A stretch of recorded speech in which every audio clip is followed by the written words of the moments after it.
Thank you, sir.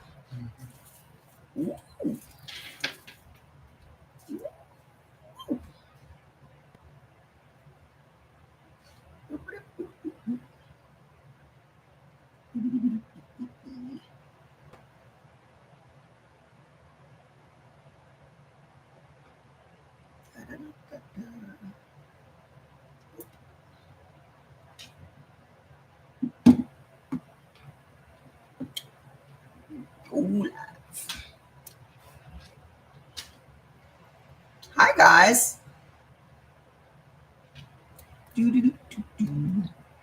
Service internal error. I don't even know that. What does that mean, TikTok? What does that mean? Hi.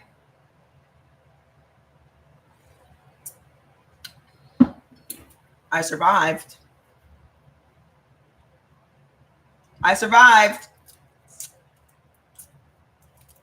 I did it. I don't know what's happening with TikTok. Keep letting more viewers know that you're live. Okay. Well, we'll see if it connects. I don't think it's connecting. And yet to get a tea, you're in Jamaica. Did you order it? I don't think we shipped to Jamaica, sweetheart. No. Hi. I don't think we're connected on TikTok, so let's try it again. How have you guys been? It's been like a month. I was sick for like a month making a lamb roast. Fantastic. I didn't get an invite. I mean, I can check my email and see if I got an invite, Joel, but I don't see an invite. No lamb roast invite from Joel. I don't know what that's all about. I don't know what that's all about. How is everyone doing? Put in the comments how you guys have been over the last month. It has been a long time. I was sick as a dog. That shit was trying to take me out. And I used everything under the sun. And guess what finally works? You guys are going to be so surprised. You got your tea, Miss Barbara? Fantastic. Drinking my tea right now. You would love it. Guess what finally worked? Guess what got your girl? Guess what got your girl up and moving? Guess what got your girl up and moving? I'm doing much better. Yay! Guess what got your girl up and moving, y'all? You ain't believe this shit. I tried everything. Oil of oregano, capsules, and albuterol, and Primatine mist, and just everything under the sun. And I could not sleep. Y'all know I was getting like an hour, maybe 2 hours. Okay. Hell on earth, you're still unemployed. You need to stop thinking of yourself as unemployed. Think of yourself as unemployable. Okay. I don't know why y'all out here looking for jobs when you can just make a job. You can make a job at any time. Nope, not Muline tea. Guess what got me up? Shed It. My own product. Let's see if I got it on my table here. My own products. My own products is what got me healed up. Did y'all know? Because what I suspect from this last ailment is that it brought my asthma back. And I was like, oh shit, here we go. So here I am trying to deal with albuterol and a nebulizer and all this stuff because I could not breathe. Like my shortness of breath and the wheezing and all of that. I mean, my voice still is not 100%, but it's getting there. Right. Did y'all know that caffeine opens up your airways? Did y'all know that? The reason I could not sleep, the reason I had insomnia was because of the albuterol and the Primatine mists. When you are in the midst of like an asthma attack or something, you need caffeine as quickly as possible. Get you a cup of coffee, get you some caffeinated green tea as quickly as possible because it literally opens up your airways. So what's the number one product that I have? Shed It. I took one shed and immediately felt better. Ain't that some shit? It's my own product. I've been struggling for a freaking month. That and my mushrooms got me back on the mend. My mushroom boost, my chaga, my cordyceps, my reishi. The shit I made. Ain't that a B? Exactly. You know why it makes you hyper? Do you know why albuterol makes you hyper? Albuterol makes you hyper because it is, I'm going to tell you. Oh, shit. It's on my phone. Albuterol and Primatene Mist. Primatene Mist is adrenaline. That's why it makes you hyper. And then Primatene Mist is, you know how when we're talking about eating according to blood type and your hormones get converted into epinephrine. Epinephrine is adrenaline. Primatene Mist is adrenaline. It's epinephrine. Albuterol is very similar to that, but it's different. And I can't tell you right now because I can't recall it. But go look up what it is. You're going to be like, holy shit. But yes, it makes your... Also, remember, I have anxiety. This is why we have the chill capsule, right? Makes your anxiety worse. So here I am trying to sleep, can't go to sleep. The minute I start dozing off, I literally have a panic attack. Like I would jump up out of the bed. I could not breathe. So I'm literally hyperventilating, not knowing that this is happening because of the medicine. Heart racing, could not breathe, shortness of breath, and just panicking. Like I felt like I was being smothered. So I would fling the covers off, jump up out of the bed, and just be...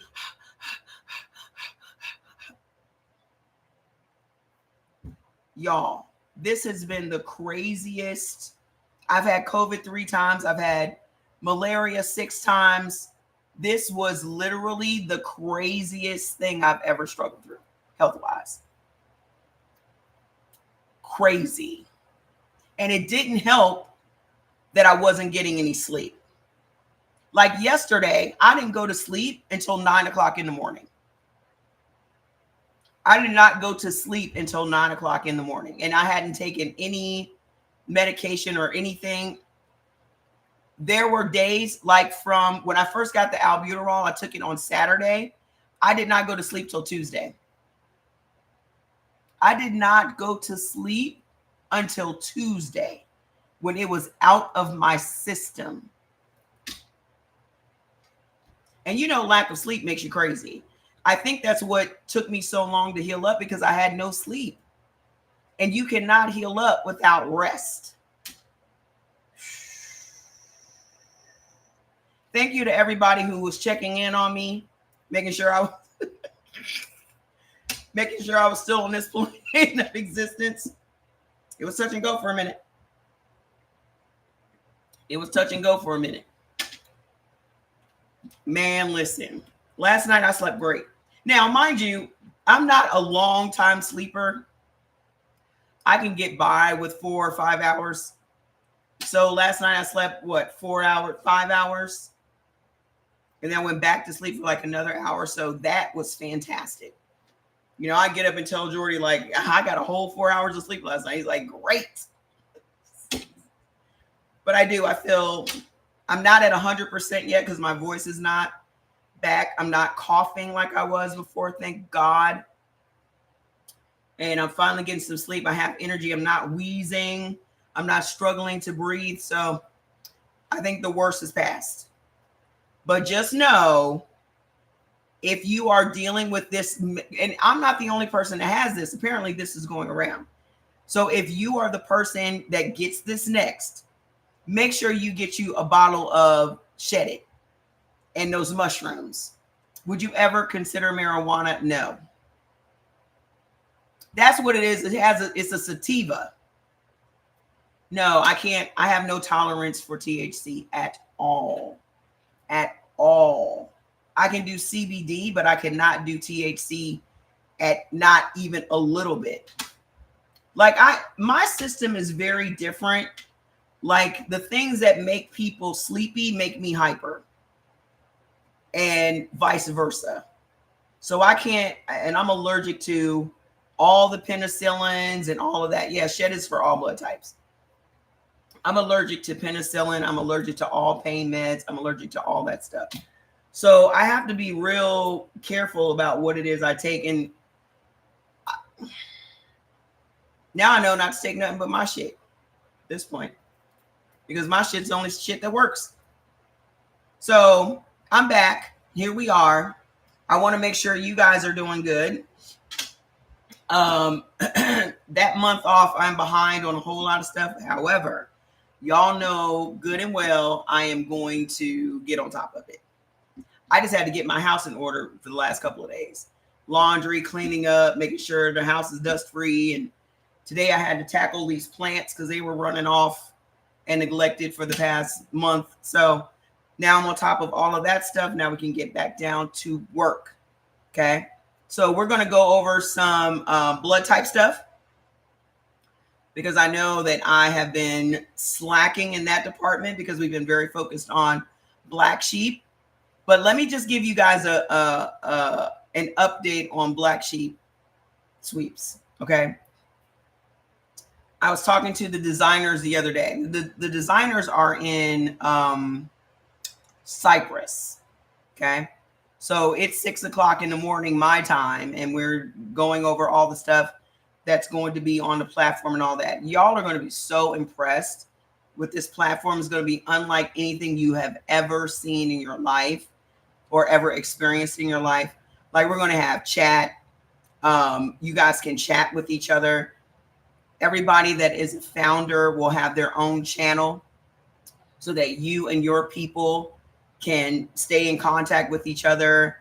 You can encourage your people. Everything that you would do in a Facebook group, you would do on the platform. So there would really be no need for you to be in a Facebook group unless you're going live. Okay. All of the materials that we make for marketing will also be on the platform. So anytime you want to go out and send messages or market to make money, I mean, this is what you're involved in Black Sheep Sweeps to do. You're involved to make money. Okay. This is a business opportunity. This is not just for shits and giggles. Okay. So for the unemployed and the unemployable, I asked you this question. How much would you pay for a job? Think about what I'm saying for a second. How much would you pay for a job? Thank you. That's another thing I had to do last night. Think about what I'm saying. Okay. If you are a mom, okay, if you have to travel to work, if you have to buy clothes for work, if you have to put your clothes in the dry cleaners, you got to buy gas, you got to buy lunch, you got to buy all these things. Think about what comes out of your check just to have that job. That's number one. Number two, facts, be quiet. I don't know what you're crying about. But think about it for a second. I have not worked for another person in damn near 20 years. Any job I've had in the last 20 years, I created myself. Whether that was network marketing, whether that was building a website, whether that was marketing something that I've created. Okay. I created my own job. Y'all have to stop thinking about jobs as you working for someone else. There's no job security in you working for someone else. I know that y'all have been brainwashed to believe that, but there's no security in somebody coming in today and laying you off. How can you feel secure in that situation? Okay, because I can guarantee you everybody but me doesn't expect to get fired. I fully expect to get fired. Fully. I fully expect to get fired from every job that I've ever had.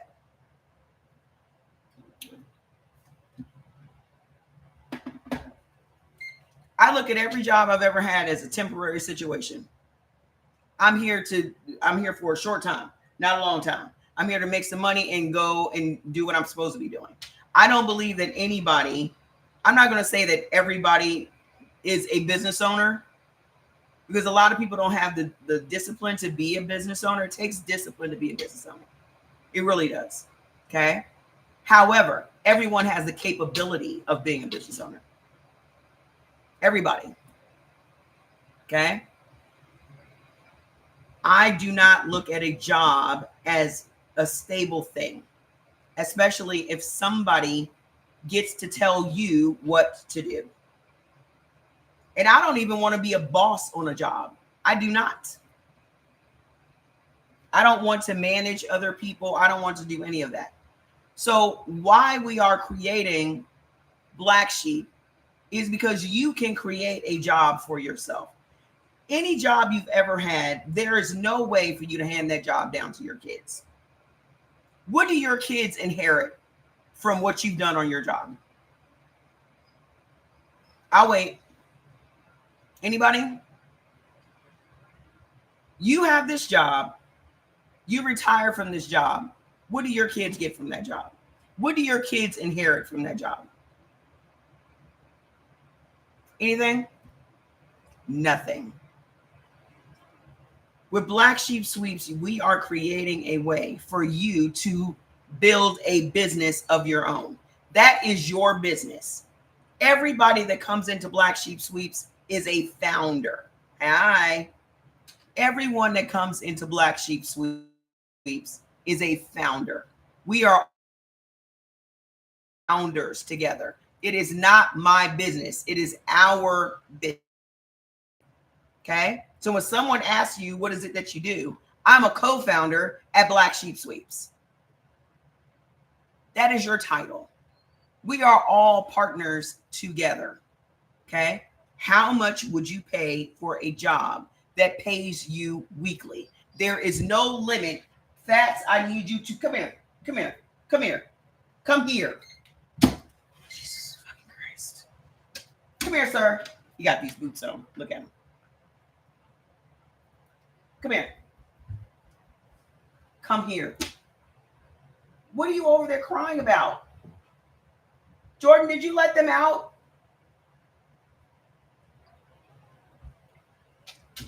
Listen to what I'm telling y'all. Okay? Black Sheep Sweeps is a social casino that will have 14,000 different games that people can play. This is the first time, okay, Black people will be able to own a casino. As you guys can see, and this is what I had predicted, we're all going to be back in the house, right? Social casinos bring in $6 billion a year. By 2027, it will be between 11 and 14. In just another 2 years, it's going to be between 11 and 14 billion dollars a year. Aren't y'all tired of us being outside the club with our noses pressed against the window, looking at rich people? I know some of y'all believe that you don't deserve to be rich, or rich is just for other folks, or I'm going to wait until I get to heaven to get my heart's desires. I'm not going to wait until I get to heaven. First of all, no one's gone to heaven and confirmed that anything is what they say it is. And why is it that these rich people get to live their heart's desires right down here on earth, but we all got to wait until we die? Why we got to wait till we die to have yachts? Why we got to wait till we die to have the food? I thought we were supposed to be able to have our heart's desires. What happened to that? What happened to that? We are creating something for us. Okay? I do not look at 300,000 Black women getting laid off as a bad thing. I look at 300,000 Black women getting laid off as a renaissance. I look at it as this is our time to bring the Black dollar back into our community. Okay? It has been 70 damn years since the Black dollar has been circulating through the Black community. There's about to be a serious wealth transfer in this country. And if we do not position ourselves, hey Malika, if we do not position ourselves to get it, another opportunity is going to pass us by. We have no one to blame for us being where we are except us. Okay? If we continue to allow all of these opportunities to pass us by, then we are going to be stuck exactly where we are. Can you start with the minimum and increase with time? Yes. Okay, there have been people that have put in that are on like a payment plan. Like they're building up to a certain level and they'll send me another, payment to get to the next level. However y'all want to do it, I don't care. Just do it. Okay? Because opportunities are not going to continue to knock on our doors. I'm not going to be somebody that's broke. I'm not going to be somebody that's looking for a handout. I'm not going to be somebody that's going to depend on the government. I'm not going to be that person. I'm not going to be that person. And the one thing that I always do is I take everybody that's willing with me. If you're willing to go, let's go. Okay? I am Harriet Tubman. If you want to stay on a plantation, good luck, sir. But we out. Okay? Those of you that want to stay, stay. Those of you that want to go, let's go. Okay? All you have to do to register and to take a position is to go to blacksheepgameroom.com. Okay? I'm telling y'all right now, the way that we're moving right now, my goal is I want to have 1,000 co-founders. That's what I want. I don't care what level you come in on. I want to have 1,000 co-founders simply because that's 1,000 people that are going to be making money with us. You get to decide how much money you want to make. It is literally limitless. Now, I know a lot of y'all don't have that mindset. I have that mindset because I've been in network marketing for 35 years. So I get to determine my worth. Aren't y'all tired of somebody telling you how much they're going to pay you for your time? My time is priceless. No one can put a price on my time. Oh, we're going to pay you $17 for an hour of your time. I'll be damned. Do y'all know what the hell I can create in an hour? And you want me to sell you my time for $17?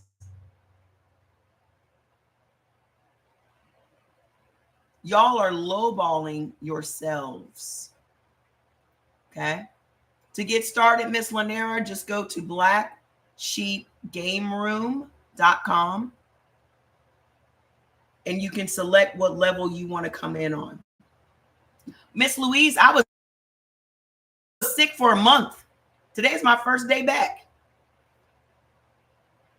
Okay?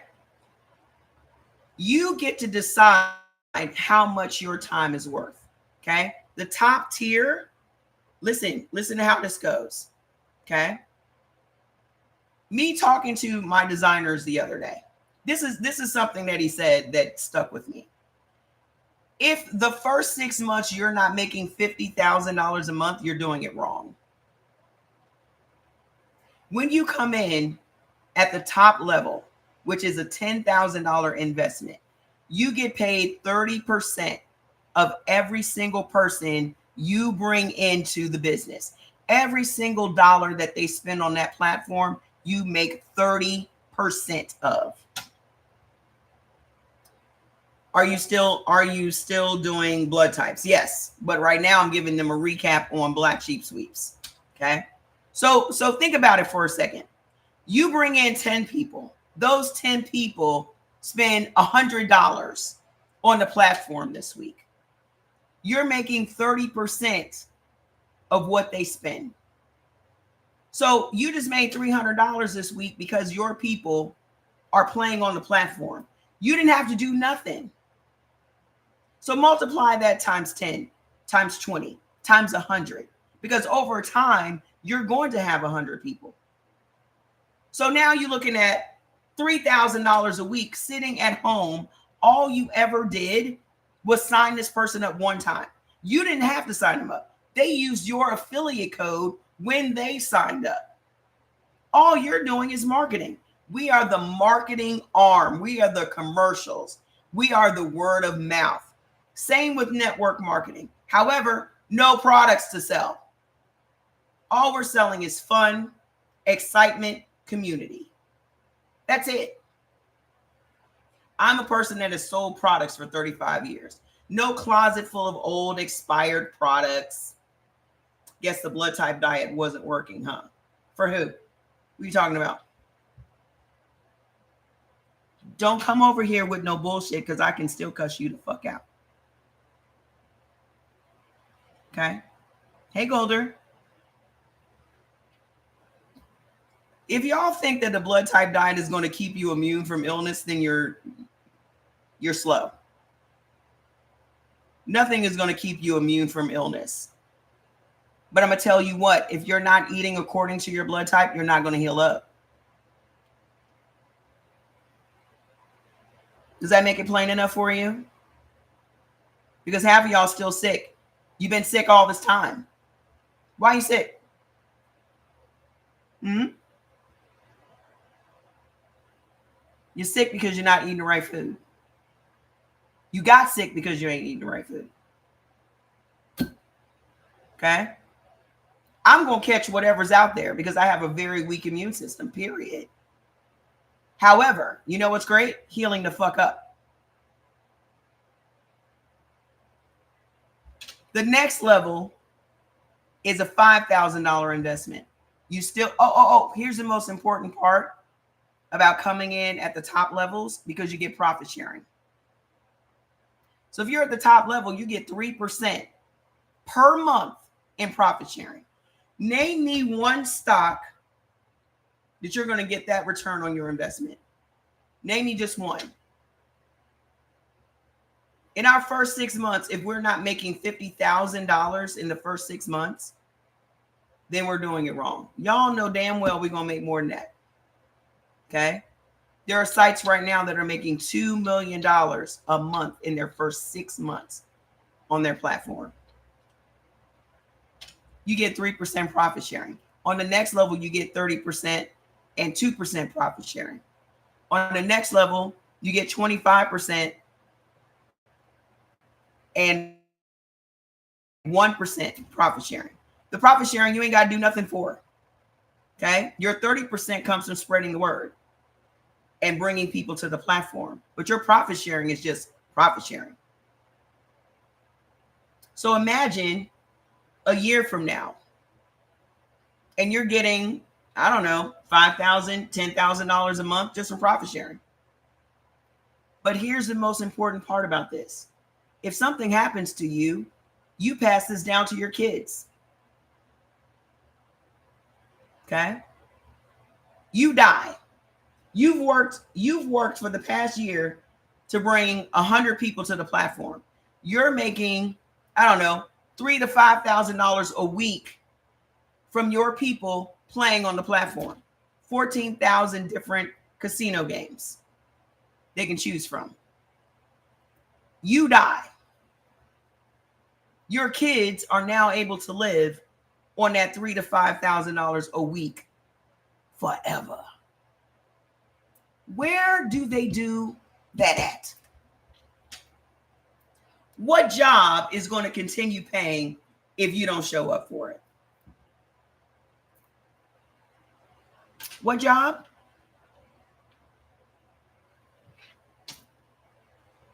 This is the entire point. What network marketing business is going to continue paying your family if something happens to you?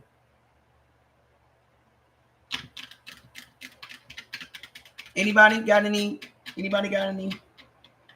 answers? I'm creating something with you guys that's going to outlive all of us. That's the entire point. When I'm gone, Jordan has it. If Jordan has kids, when he's gone, his kids have it. We are creating something that is going to outlive us. So you got a $10,000 level, a $5,000 level, a $2,500 level, a $1,000 level, a $500 level, 250 and 100. If you come in at 100, you can work your way up, or you can pay over time to elevate yourself to the next level. Okay? But right now, if we get this money in by the end of this month, we can have this site up in the next 3 weeks. My goal was to have this done by October 1st. If we can get these investment dollars in by the end of this month, we're going to hit our goal date. How would y'all like to have the best Christmas ever? Okay. Black Sheep Sweeps is a social casino. Okay. I live here in Vegas. There are casinos on every corner.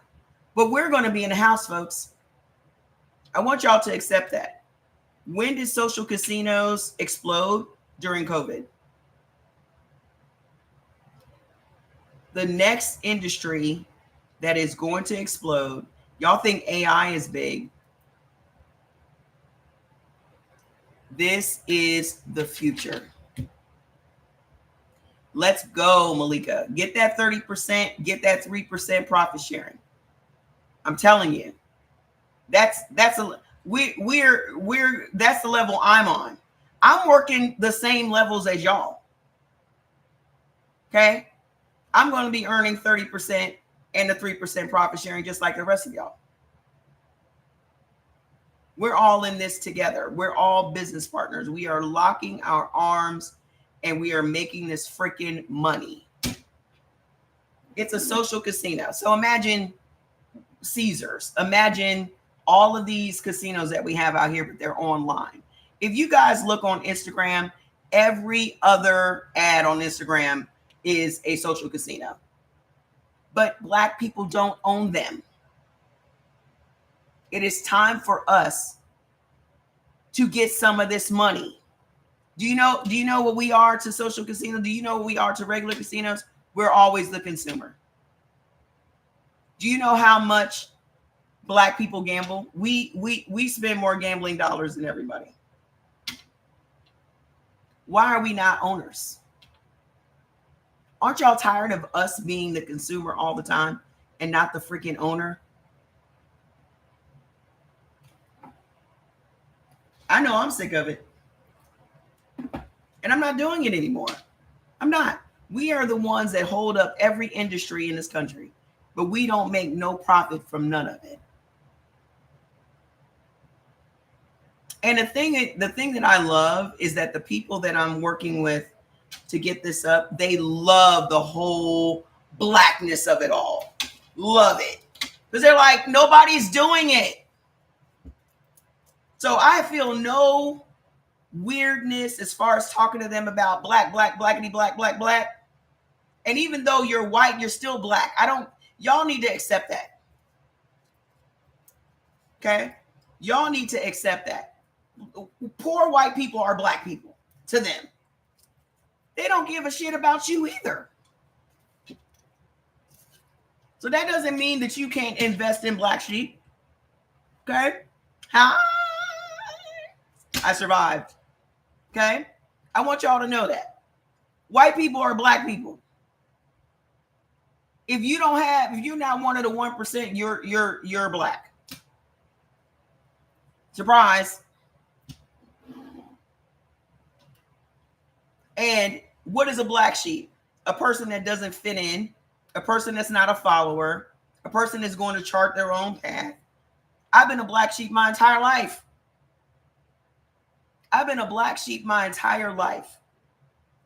Everything that I've done has led me to this point. Every single thing I have ever done in my life has led me to this. Okay? This is the thing I'm supposed to be creating right now. That might be why I can't sleep. because I just be too damn excited. Okay. But me just talking to the designers and how they are amazing and how just the amenities and things that are going to be on the site, just everything that the site is capable of doing. And the thing is, I'm talking to the owner of this company. They're in Cyprus. I'm on the phone with him, the owner, okay? The software creator. Anything that we want to do, we can do. And he's like, oh, this is just the beginning. We're adding so much more stuff. And I'm thinking, what more can you add? This is already bomb. This software is already bomb. Like, I can't even imagine what more he's going to add to it. When you get on that platform as a founder, you don't have to go nowhere else. You will have your own channel to communicate with your customers. We have real-time tracking of your customers. So you'll be able to see what your customers are spending. You'll be able to track your money that you're earning in real time. So like every 15 minutes, your shit is updating. You can see, okay, I want to make $2,000 this week. What do I need to do? I'm going to go and do a live and do live play and engage my people. Whenever you do live play, trust me, people love to watch you play video games.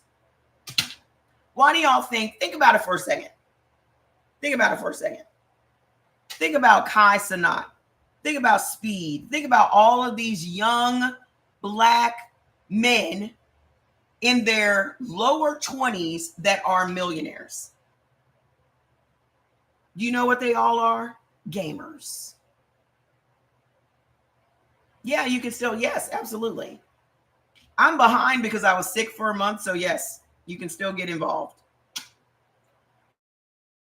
All of these kids, all of these young Black men that are millionaires got it from what? Playing video games online and people sitting back and watching them. Can y'all believe that?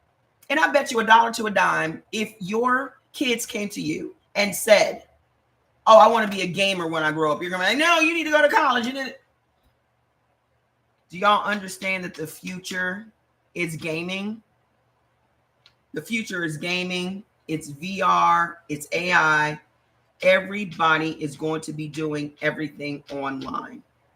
We have to be able to position ourselves to make money from that. Stop running from technology and get involved. Learn how to do this shit. Learn how to do this shit. Play around with ChatGPT. Do not be intimidated by any of this stuff because it's a part of our lives now. And I'm just not one to sit back and watch these trends. I'm going to make some money off these trends. I'm not. Okay? Black people have got to get our shit together or get left behind. I'm tired of us getting left behind every fucking time. So the question is, if you would have had an opportunity to get involved in Facebook when Mark Zuckerberg was looking for investors, would you have done it? If you had an opportunity to get involved in Amazon when Jeff Bezos was looking for investors, would you have done it? If you had an opportunity to get in on Apple when they were looking for investors, would you have done it? Knowing what you know today, would you have done it? I would have. This is your opportunity because I guarantee you. And you know what the software designers are so excited about? The next one. Because the next one is for Africa. The Motherland Casino is our second casino. We're not stopping at just this one. This is the first one. This is the first one. There's absolutely no limit to how many of these we can have. And then the second one, it's not going to require anybody investing anything if they don't want to. Because we'll have the money.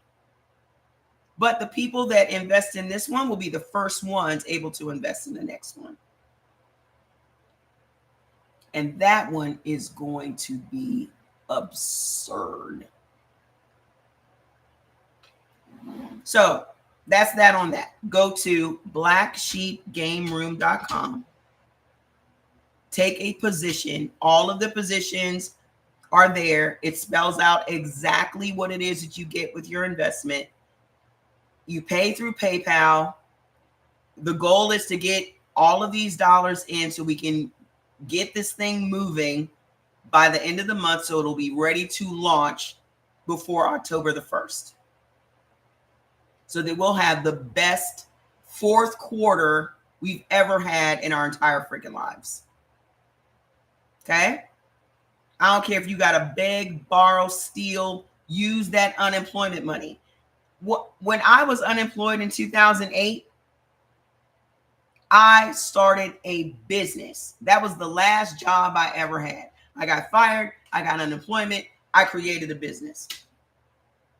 Okay? Everybody that's getting unemployment right now needs to be starting a freaking business. Everybody. You sitting at home waiting for, you better start a business. Okay? Take a position in Black Sheep Sweeps and then go start you a damn Shopify store or something. There's no excuse for you not to have a business. I don't give a shit if you don't think that you're a good business person, blah, blah, blah, blah, blah. You are. Go sell something. Sell something or die. You know who's never broke? People that sell stuff. Okay? There's so many drop ship products, TikTok stores. They supply the products. All you have to do is market. Well, I'm not good at talking to people. Yes, the fuck you are. I cannot stand when somebody's like, I'm not good at. Nobody starts out good at anything. Nobody starts out good at anything. The only way you become good at something is to continue to do it. Repetition is how you become good at something. Okay? You've been in the medical field for 11 years, you're ready to get out. I don't blame you, girl. I don't blame you. But the thing is, everybody needs a backup plan. Nobody plans on being fired except me. That's my running joke. Nobody plans on being fired. Nobody plans on being laid off. But just like I shared a post in the group today, you 80 years old and you out here trying to find a job, people are living longer than what they anticipated. I don't know what y'all plan on doing, but I'm not going to be no greeter at Walmart. Who the hell wants to get up and go to work at 80? Everybody at 80 should be getting a check from something. Social Security, retirement, whatever. But there's no retirement money. They're playing around with your 401k money as we speak. They're cutting Social Security. They're cutting food stamps. They're cutting all this stuff. What are y'all going to do? Seriously, what are y'all going to do? Anybody have any ideas? Let me give you a little bit of advice. What you cannot do is wait until you're already in that situation. What you cannot do is wait until you have no 401k. You have no retirement money. You have no Social Security. You cannot wait. Just know it's not going to be there when you need it. Y'all see what we're living through. They're coming to a city near you. So I just saw the other day that they're planning on bringing National Guard to like 10 different cities. Nevada is one of them. I don't know if that's going to be Reno or Las Vegas, but they're going to have National Guard in the street in like 10 different cities. Where y'all going to be? Y'all going to be out in the street? I'm not going to be out in the street. I'm going to be right in this house. And for those of you that work outside the home, how do you trust that you're going to make it back and forth to work? How are you going to do that? Ain't it crazy? And they just armed them. Did y'all know that? They just passed it to where the National Guard is armed. Why does the National Guard need to be armed. You have the police force. Why does the National Guard need to be armed in the city of DC? In any city? First of all of this is unconstitutional. But my question is, why? What? The reason that they're arming all of these people is because they want to squash all of these protests. That's what that's all about. Yeah. They want to intimidate people to stop them from protesting. That's what all of this is about. Yeah, they're about to send them to Chicago. They said they're going to send them out here, but we're going to see. Ohio's on the list. I'm not surprised. But we warned you. We told y'all what was going to happen. But here's the thing. Nobody believes women about nothing. Especially if they black. They damn sure ain't going to hear what? I don't understand your question. Here, question mark. What does that mean? I'm in Vegas, sweetheart. They just kicked out the union from the VA hospital. I don't know how much worse it could get, but it's going to get worse. Thank you. It's going to get worse. But I'm going to tell you what. I'm not leaving my house. I'm going to make all the money I need to make from my house. I'm not putting myself in harm's way for nothing. I'm not going to do it. Because y'all are not willing to set this motherfucker on fire. Y'all are not willing to do it. So y'all can keep talking about, oh, release the files. For what? You ain't going to do shit. Release the files for what? The Epstein files. For what? What you going to do about it? Who going to check him?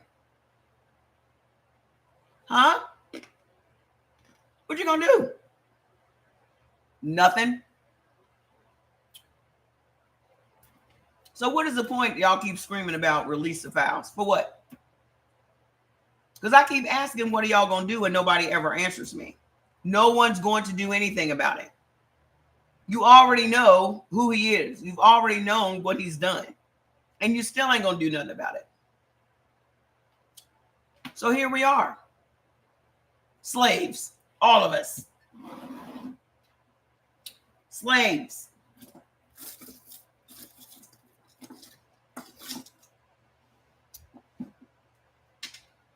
Yeah.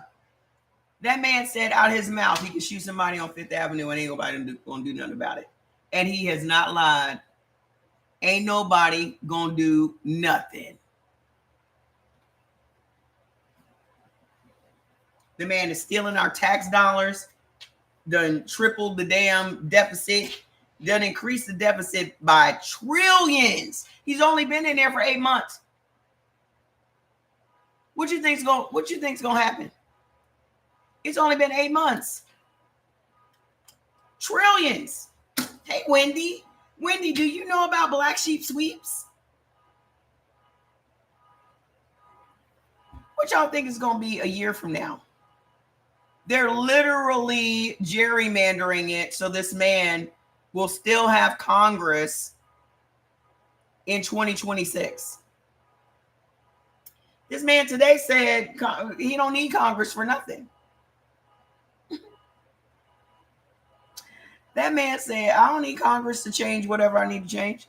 Something about changing the Department of Defense to a different name. I came in on I don't know if they ever even said what he's changing it to, but he said he don't need them.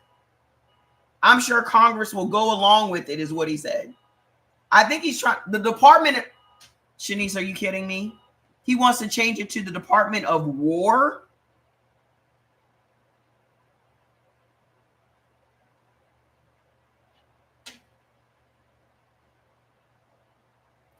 I feel like we're living in an alternate universe. I thought he was going to change it to the Department of Offense. Because he said the Department of Two Fence was too defensive. What the fuck does that even mean? What does that even mean? I promise you, it just gets stupider by the day. I feel like my brain cells are leaking out of my ears. Like, this shit is just stupid. It's stupid. We're living in the stupidest time ever in history. Stupid. It's so stupid. The Space Force. Oh my God. He said it has a stronger sound. Well, you know, when he got on this war kick, it was because he just now heard that if he is at war, he can suspend elections. He didn't even know that. He was like, what do you mean? You mean we can suspend elections if we're at war? From that point that he found that out, that's what his whole fixation has been. Ever since he found that out, he has been fixated on it.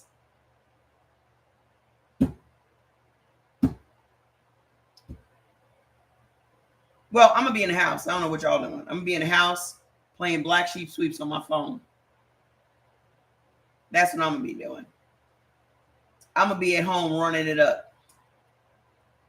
That's why all the deployments of these troops and not talk about Epstein.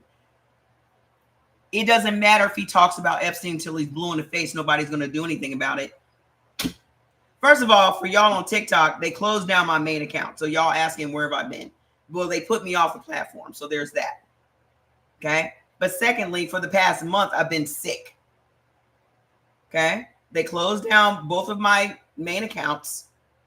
So this account I've had for a while, I just never used it. This is our business account. Ain't nobody going to do nothing about them Epstein files.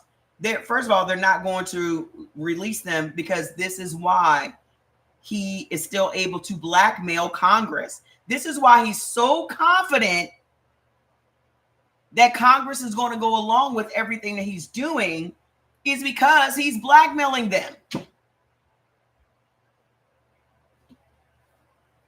Oh, I'm sure Congress is going to go along with it. This is why they're never going to release those files, because they will lose leverage over the people that they need to back him.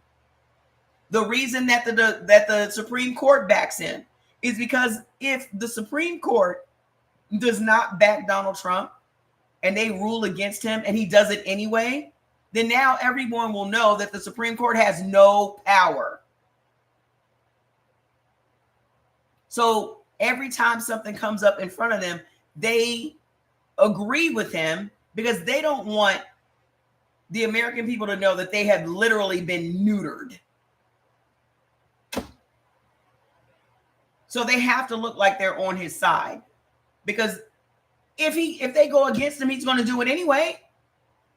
Who's going to stop him? Nobody. You said money is very funny. Girl, just get in at 100. Yes, I don't have any menopause symptoms anymore. I'm in my 5th year of menopause and I don't have any menopause symptoms at all. Okay? That's what y'all need to understand. No one is going to check him. And they are so comfortable now knowing, because they've done all these trial runs. January 6th was a trial run. Y'all didn't do nothing about it.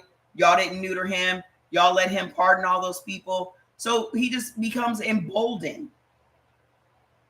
Texas done gerrymandered everything. There's no point in, he's already been impeached twice. There's no point in impeaching him if you're not going to remove him. I'm not backing impeachment if it's not impeachment and removal. Like, why are we impeaching him? He doesn't care.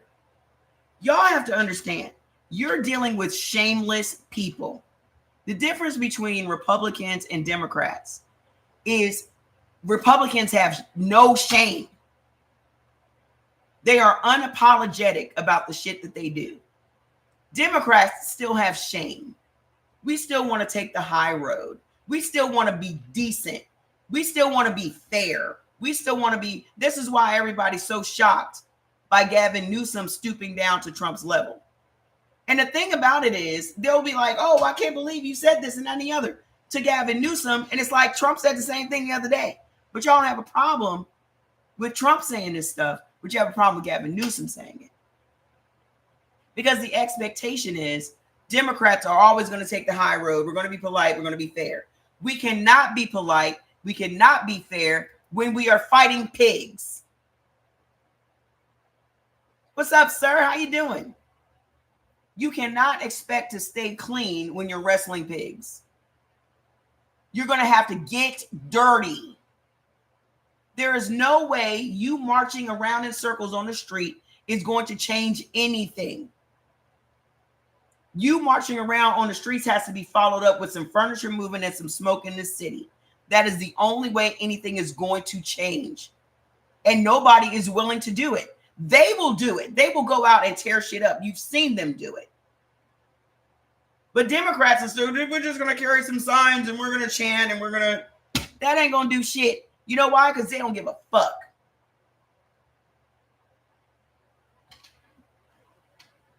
They don't give a shit about the rules. They don't give a shit about the Constitution. As much as they, oh, we're constitutional. You're not. Because everything that he's doing right now is unconstitutional and they're applauding it. We're not fighting people like us. You're fighting depravity. You're fighting hypocrisy. You're fighting people with no shame, no embarrassment. They don't give a fuck. They will lie about everything. They will steal. And they're doing it right in front of our faces. And you guys are still like, I can't believe it. Why don't you believe it? So you mean to tell me that you see it with your own eyes and you still don't believe it? It's not enough for somebody to tell you because you don't believe it when somebody tells you. It's not enough for you to see it because you don't believe your own eyes when you see it. It's not enough for you to hear it because you don't believe your own ears when you hear it. So what is it going to take? What is it going to take? You're literally watching the police knock on people's doors and ask them for ID. You sitting on your porch and the police walk up like, give me your ID. This is my house. This is my property. Why are you asking me for ID on my property? I have the right to sit on my porch. I have the right to enjoy my abode.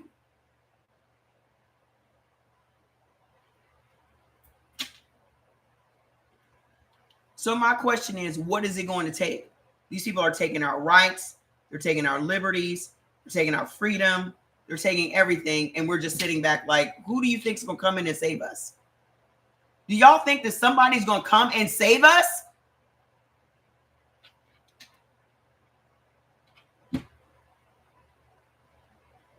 If this was France, you wouldn't even be able to see outside. It'd be so goddamn smoky.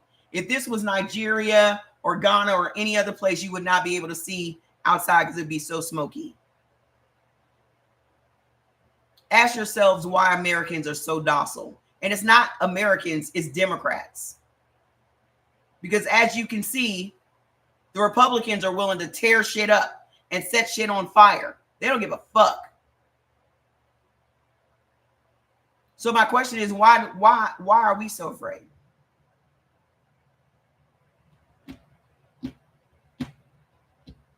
We watch them people on the news. They scaled the walls. They shit on people's floors in their offices and spread the shit on the wall with their hands. They pissed all over people's shit. They brought zip ties to zip tie our representatives. They came in military gear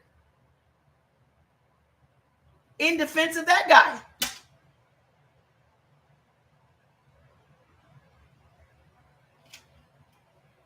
Because that guy told him that they stole the election and they said, we're going to go get it back. We are sitting here watching these people destroy this country and we're doing nothing. Oh, we're going to take it to court. What's the court going to do? Nothing. So When they say slavery's back, what you gonna do about it? What you gonna do? What are you gonna do? They already said the museum talks about slavery too much. They said the history museum is too focused on slavery. We should be focused on the accomplishments and the future. What the fuck does a historic museum have to do with the future? A museum is completely about the past.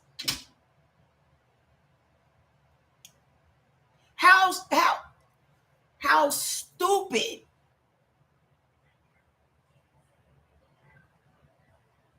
So you mean to tell me, hi, you mean to tell me that a museum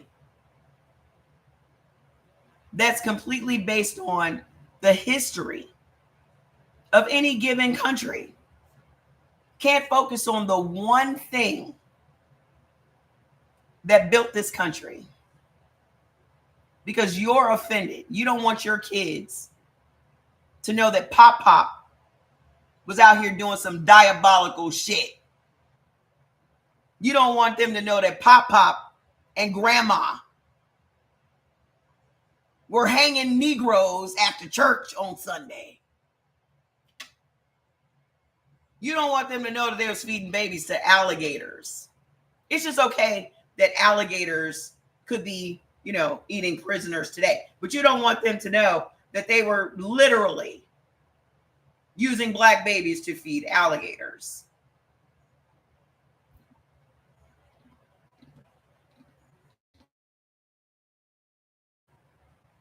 You don't want them to know that Grandma and Pop were spitting on black kids trying to go to school. You don't want them to know that. Because, it wasn't that long ago. These people are still alive. Slavery's not that long ago. And then you got people literally going on TV talking about, only 2% of white people own slaves. No. That's an inaccurate statement, boo-boo. Y'all are really out here trying to whitewash slavery when slavery is already whitewashed.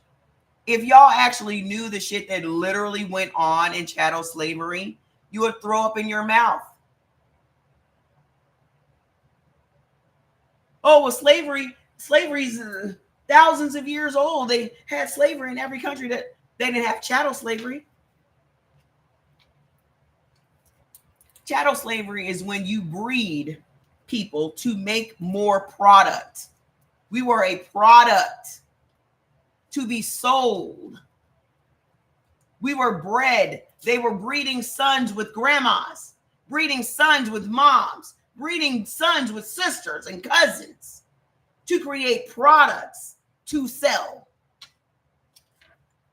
They ended the transatlantic slave trade because they knew they could have breeding farms. So we don't need to import slaves anymore. We don't need to go kidnap them and ship them all across the country. We can just breed them.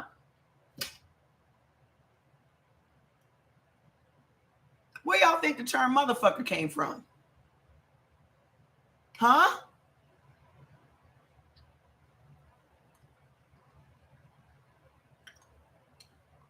They put a bag over their heads, so they had no idea who they were having sex with.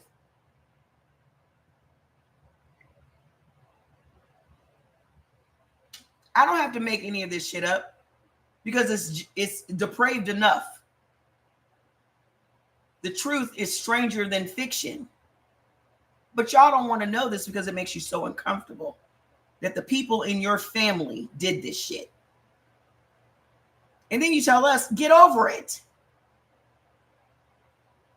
You tell us to get over it, but you don't want us to get over 9/11. You don't want us to get over the Holocaust. But you want black people to get over something that was 400 years? 400! 9/11 was one day. The Holocaust was months. But you want us to get over something that was 400 years. Centuries, for centuries. And we're still dealing with it today. You know why? Because there's so many companies in this country right now that benefited from slavery that are still up and operating today. AIG Insurance Company, Wells Fargo, the entire New York Stock Exchange was built on slavery. The stock was black bodies. Brooks Brothers, Suits. All of these businesses still benefit from slavery. How many of these wealthy families made their money from the slave trade? This passed down wealth.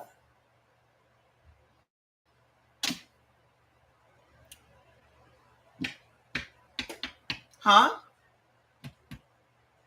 But this is, we ain't had no reparations. We ain't had no restitution. We ain't even had a fucking apology. We damn near don't even have an acknowledgement. They don't even want it to be acknowledged. That's why they want it taken out of the museums, because they don't even want to acknowledge it.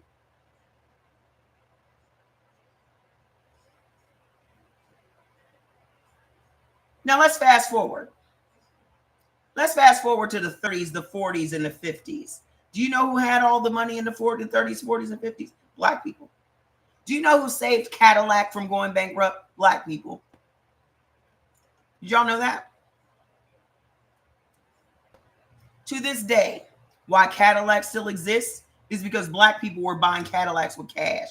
How did black people buy Cadillacs with cash? Because they didn't allow black people to put their money in the bank. So guess where we were putting our fucking money? In our mattresses. Y'all know that in the 50s, black people owned more houses than everyone else in this country? How is that? Because they didn't allow black people to put their money in the bank. So we were out here buying houses and cars with cash. Hey, Kevin. Cash. And then you mad. Listen, what I have figured out, this is what I have figured out. Black Wall Street. It's more than Black Wall Street. You got Rosewood. You have all, there were several cities. Seneca. There were several cities that were burned to the ground. Here's what I have figured out about white people. Your problem with us is not that you hate us, and it's not that you fear us. What I have figured out, because I pay so much close attention to what people say all the time, the thing that motivates racism is jealousy.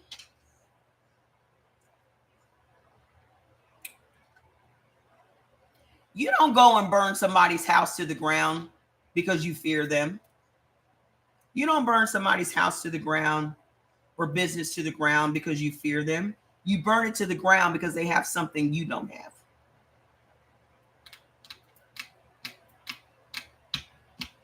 The problem is, y'all are so jealous of any accomplishment black people make. You're so jealous of just the nature of black people. Y'all have done so much shit to us, and we're still resilient. We still come back. We still have joy. We still get up every day and do the damn thing. And y'all still cannot wrap your mind around it. How is it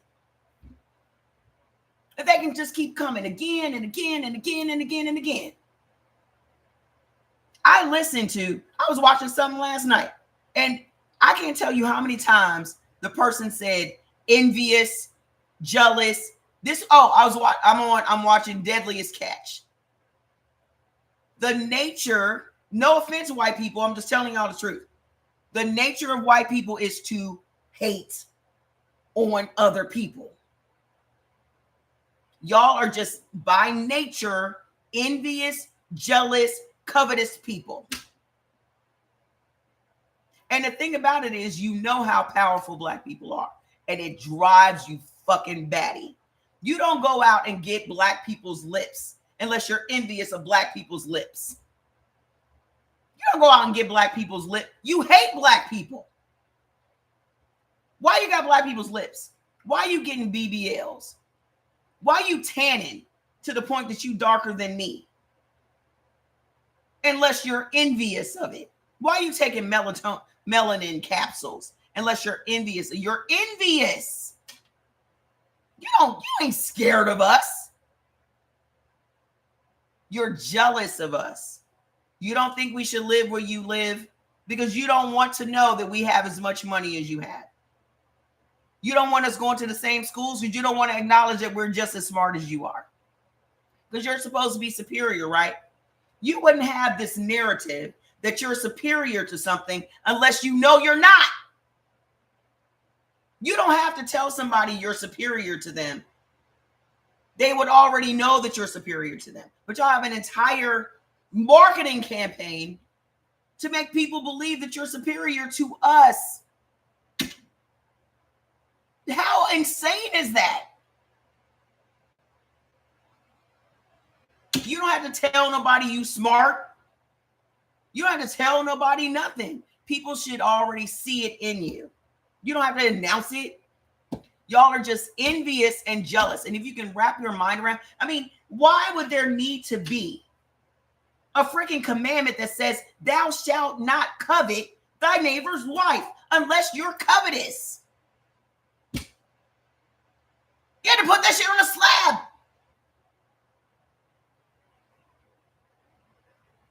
So the people that wrote the Bible knew that your nature is to covet what someone else has. Why did Cain kill Abel? Why did Cain kill Abel?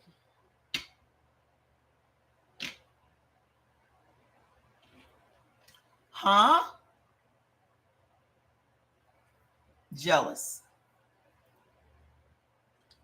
You do not have to make a commandment. They acknowledged it in the commandment.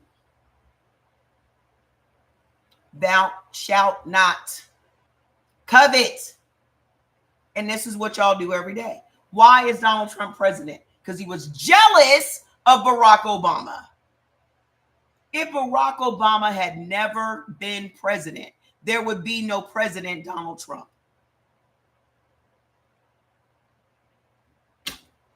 Hi. There would not be one. I know the moment that man did everything in his power. He wasn't even born here. He was born somewhere else.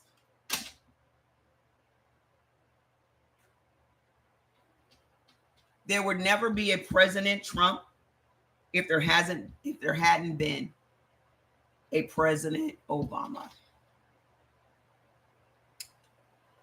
Jealousy. So whenever I hear a white person like, oh, I'm fearful of that. No, you're not. You're envy. You're mad. Because why are they so angry? I don't understand. What? How are you an angry white man? What are you angry about? You got all the privilege. You got all the benefit of the doubt. You're supposed to have had your dad in the home that's supposed to be making y'all so happy and complete. Why are y'all so angry? Because you don't want to see black people out driving the cars you want to drive. You don't want to see black people working the jobs that you want to have. You don't want to see black people eating the food that you don't think they should be able to eat.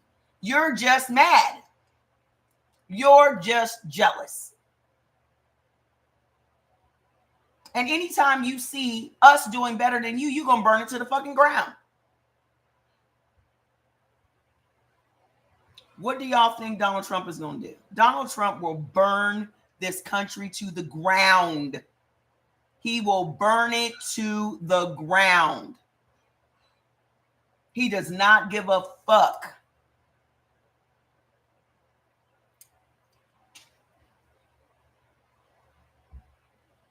That's the problem, guys.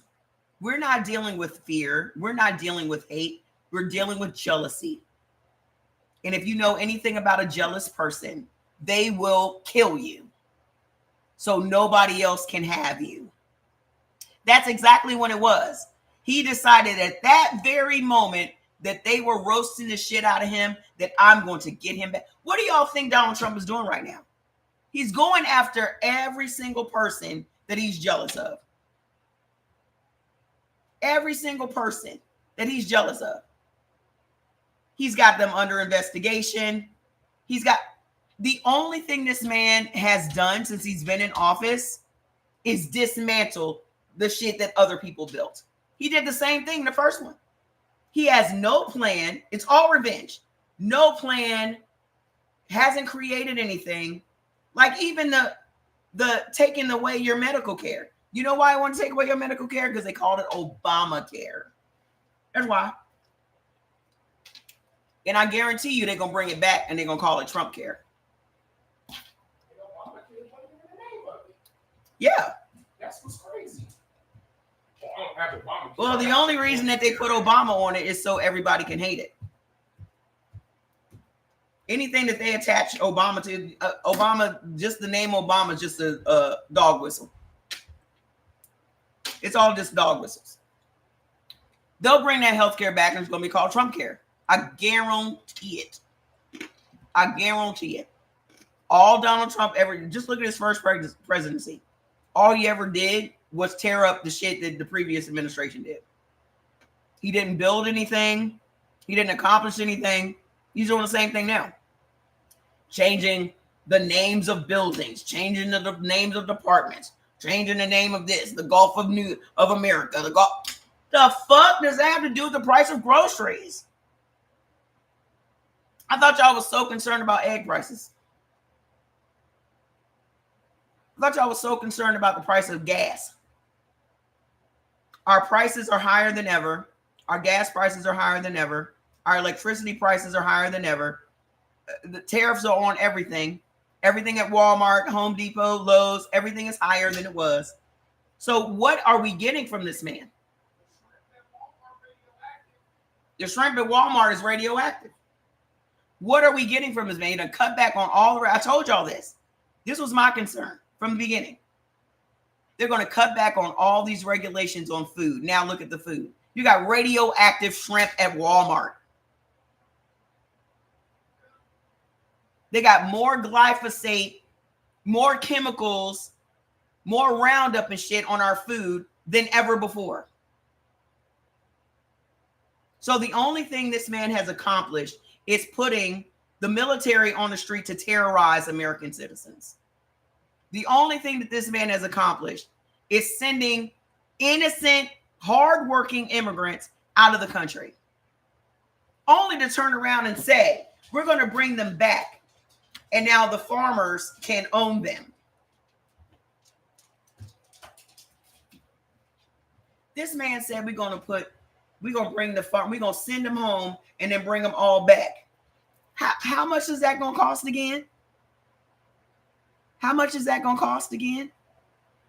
So you mean the people that are already here, you're going to send them back to whatever country they were at, then bring them back so that now the farm owners own the people?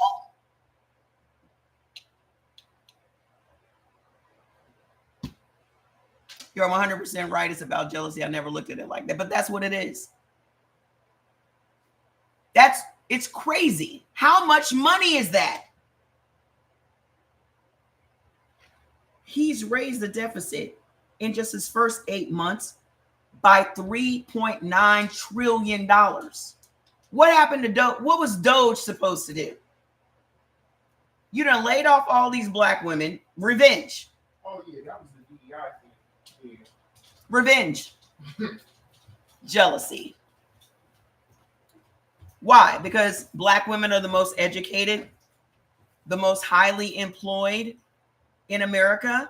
So what should we do? Lay them off. 300,000. You want to get them back?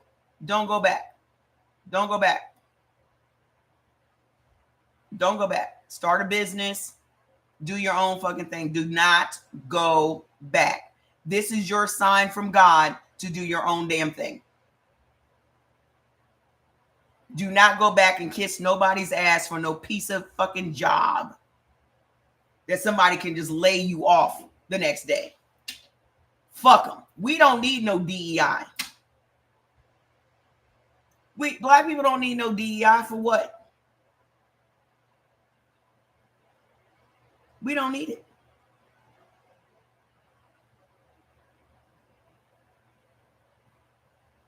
I'm done pussyfooting around with these folks. The only reason that people are out in the street, Karens are out in the street asking you your personal business. Do you live here? Why do you think people be stopping black people on the street?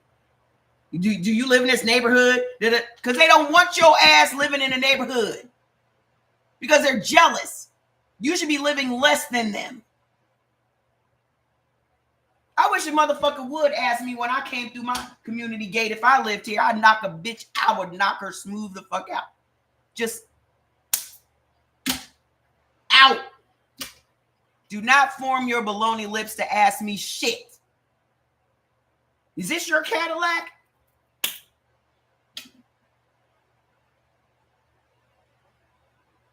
And I'm not going back and forth with you. I'm not pulling out no paperwork. I'm not pulling out no ID to prove shit to you.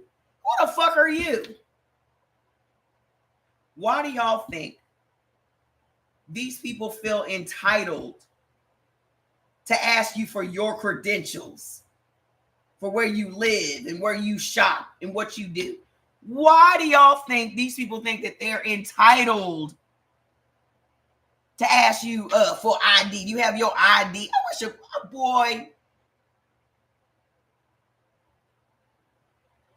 I wish the fuck I would. That's what makes Trumpster so nauseous. He's too predictable and very obviously paranoid. Exactly.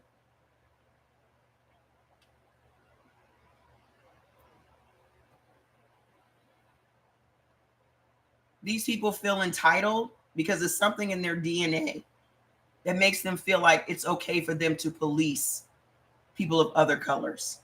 They don't stop other white people.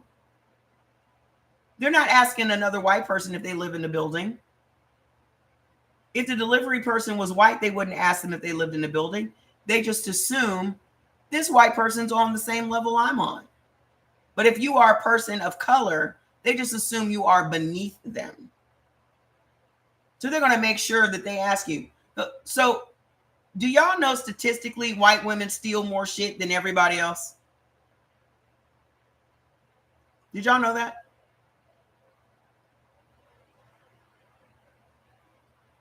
Did y'all know that white women steal more shit than everybody else? But who are they following around in the store? You know why white women get away with it? Because they're following us around in the store. They're so busy focused on us when we come in the store. White women just like, look.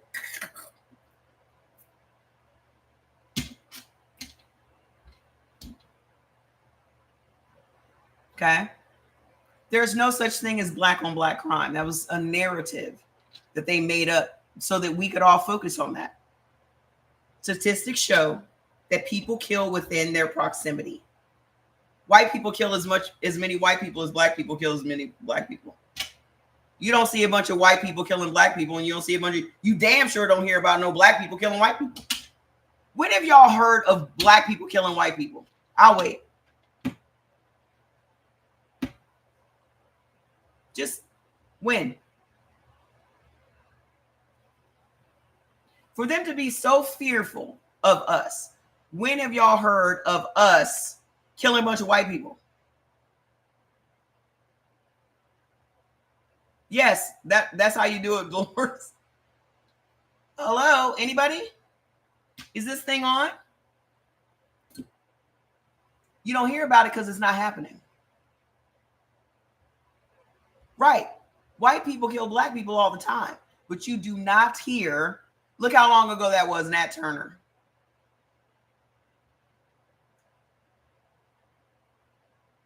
Nobody died in the folding chair event. They got their asses whipping, rightly so. You're going to stop fucking with us.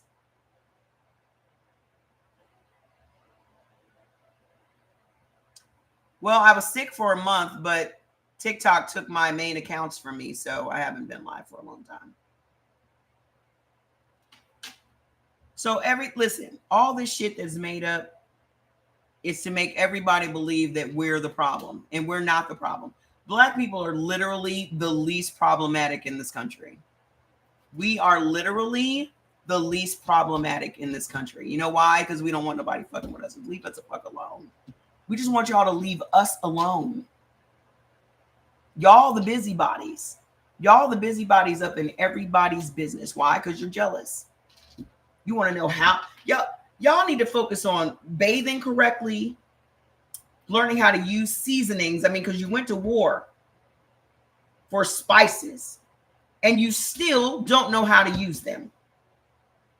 There's so many things y'all could be focused on, but you're so busy studying us. That's your problem. You would have time to do everything that you need to do if you focus on what you need to do instead of what it is we're doing. That's the problem. See how easy it was? If you mind your business, you would have time to accomplish all the shit that you want to accomplish. But y'all be so busy trying to figure out how you going to burn our shit down. You so busy. Yeah. And that's the thing. We are always very forgiving. Like I said on somebody's post, I don't be inviting nobody to the cookout. No offense, white people, but I don't trust y'all. I'm sorry. Not sorry. And then people be the first ones like, you're the problem. No. I'm not the problem. I'm not the problem. Y'all can kind of try to get that shit off all you want to. You're the problem. You're what's wrong with this country. Nah, it's not. I'm not the problem. You're the problem. And because you don't take accountability, because that'd be the first thing out of your mouth. The black people need to take accountability. No. We do. We know exactly who we are. That's the difference. We know who and what we are. Okay? We are very unserious a lot of times. We know that about ourselves. Okay? The problem is you. The way to shut black people down or people of color from saying what needs to be said is when someone says you're the problem, you're being divisive, you're racist. No, it's not me, boo-boo. It's not me. See, that doesn't offend me because I already know these psychological tricks that they try to pull on us. I grew up in Ohio. It's racist as fuck over there. Okay? They will always try that trick. You said the problem is they are pitting us against each other and it's working. Who's pitting y'all against each other, Jackie? You mean pitting black people against white people? I wish white people were more astute. I wish y'all understood the tactics. Okay? Because they're very transparent tactics, what they're doing. Okay? Well, the politicians of every race are pitting who against each other? Y'all got to stop that all lives matter shit, Miss Jackie. I'm not buying that. Y'all love to say all. Y'all love to throw ALL in there all the time. That's not true. That's not true. It's not. When y'all can't, this is what I mean. Hear me out without getting emotional, okay? This is what I mean about y'all cannot accept account. You cannot have accountability and you don't hold each other accountable. Y'all love to throw that all shit in there. But that's not true. Okay? Politicians of every race are not pitting us against each other. That's a fucking lie. White politicians are pitting us against each other. You're not seeing AOC. You're not seeing any of these black politicians pitting black people against white people. It's not true. I mean, they show what they want to show. Many things go unnoticed. I don't understand what you mean. Do you want to come up on the live and explain it? Because what y'all also need to do is separate politicians from the media. A lot of the shit that's going on is because the media is fucking weak. Okay?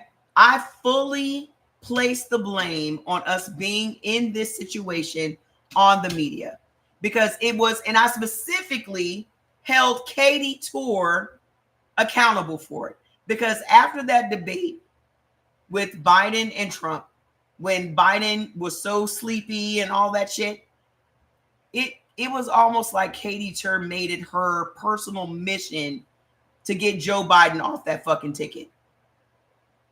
Every day she's talking about how old he is, how he doesn't have the energy, and da da da. Every fucking day, dude. This is why I stopped watching mainstream media altogether. After that election, I have not watched the news at all. And if y'all know me, I had the news on from sun up to sundown every day. I didn't watch anything but the news. But when I saw the obvious just bias, and all I ever watched was MSNBC. So I thought MSNBC was, middle of the road, more left-leaning than anything else. But the reason we got into that situation, because I would have voted for Biden. I was sick. I was sick when they were just trying their best to get him out. I know for a fact Biden would have won that election. Okay? I know for a fact. Because it would have been so much simpler if Joe Biden would have won and retired and handed the presidency off to Kamala Harris. We would never be in this mess. We would never be in this mess. That's all he had to do. And he was willing to do it. But everybody, the media, got everybody on this whole Joe Biden's too old, da da da da da. How did we have, if Joe Biden was so old, on the one hand, he's so old, but on the other hand, he's the mastermind. He's the mastermind behind the Epstein files, and he only stays awake to mastermind shit against Donald Trump. How can you be sleepy and be the mastermind of all this diabolical shit? You got to be one or the other. You can't be sleepy and be masterminding all of this shit. Well, Biden did this. And when did Biden have time to do all this shit? I thought he was asleep.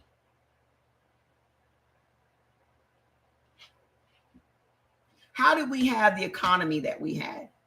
How did we have the stock market that we had? How did we have all of these states getting all of this money for infrastructure? All of that shit has been canceled, by the way. All that money that the government was supposed to give to all the different states to fix their bridges and their roads and all this shit, all that shit's been canceled, by the way. Which means all of these people that were hired in to do the clean energy and all this other shit, those jobs are gone.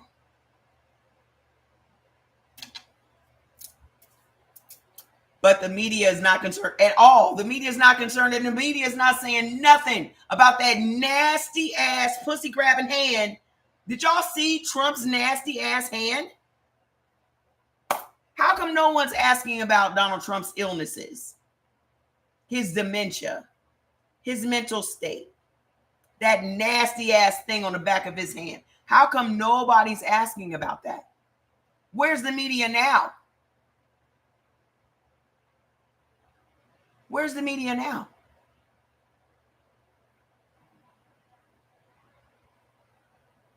Hey, Tashina, did y'all see that hand? Blech.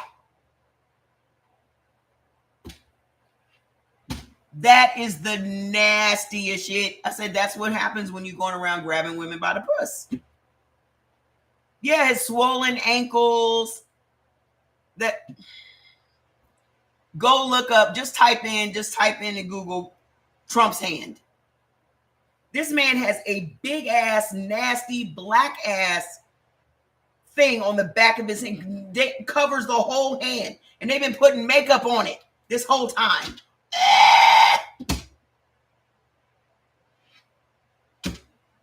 Somebody needs to look that up. What is that? What is it? Somebody look it up, because I'm on too many different devices. I can't pull my phone. What is it? I think it's leukemia. I'm going to tell you what I think it is. I think it's leukemia, because leukemia gives you those mystery bruises.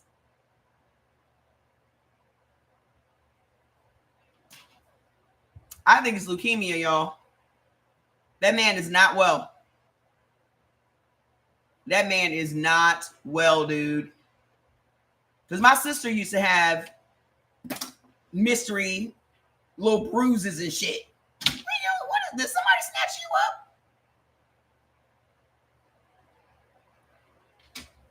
They ain't gonna let us know because they ain't gonna ask.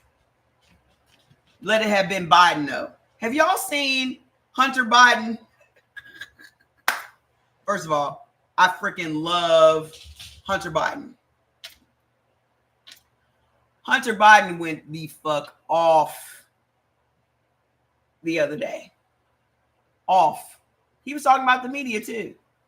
Now, let that have been my father, they would have been all up in his fucking business. I was like, everybody's like, oh my gosh. I was like, that's the original Dark Brandon. Hunter Biden don't give a fuck about nothing and nobody. Y'all gonna stop playing with him. Y'all gonna stop playing with his dad.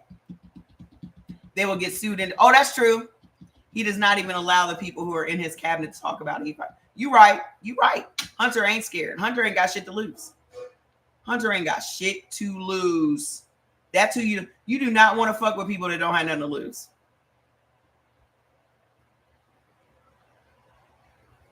Hunter said, you done taken me through all this shit, and I've come out on the other side unscathed. You don't have nothing now.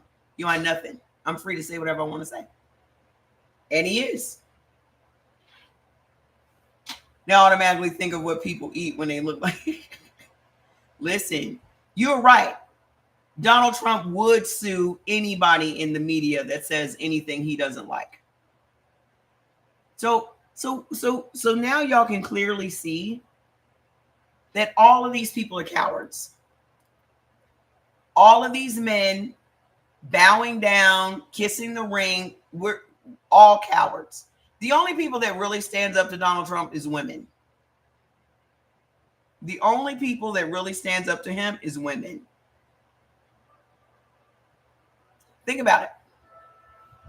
Men do not stand up to Trump. Except Gavin Newsom with his fine ass. Gavin Newsom is fine. I'm telling you right now, if Gavin Newsom pulls off this whole gerrymandering thing in California, he's going to be the fucking president. I'm going to tell y'all right now, I do not want Kamala Harris to run for president again. I do not. I do not. Just go start a law firm, go back to California, be the governor of California. But I do not want her running for president again. I like Wes Moore. I like the guy in Baltimore. What is his name with the Q haircut? I do not want her running for president again. I didn't want her running for president this time. I just got on the train because what other train was running? I like Governor Moore. I like him. I like the black guy in Baltimore too. What is it, the mayor of Baltimore?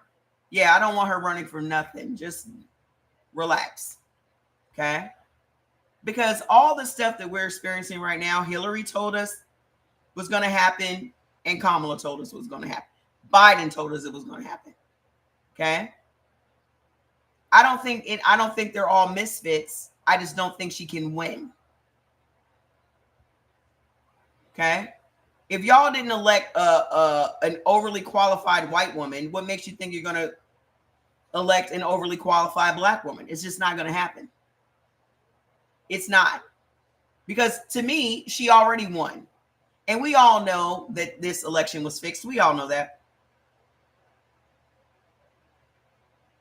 That's what Elon Musk was doing. Elon Musk got his money's worth. He came in, completely raped Doge, and got all the information that he needed to get, and he went on about his business. We all know. We all know.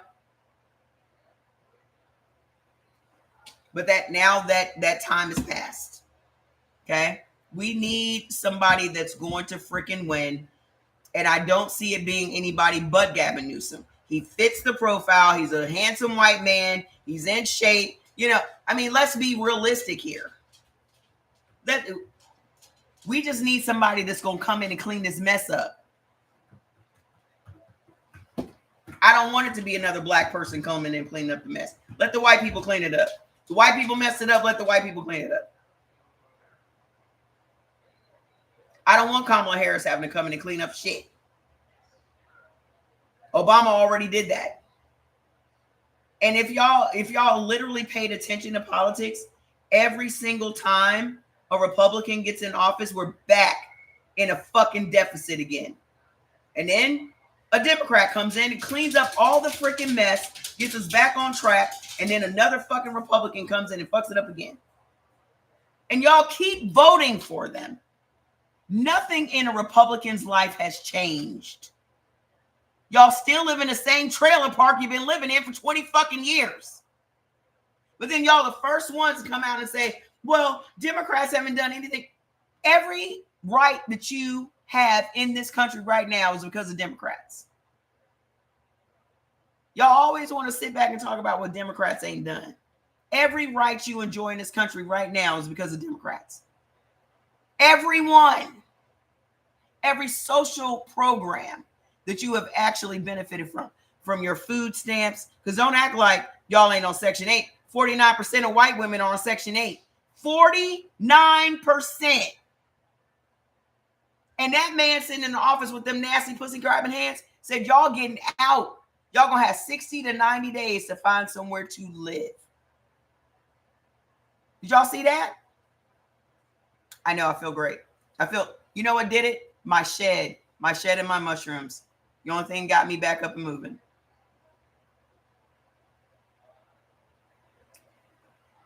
White women get more food stamps.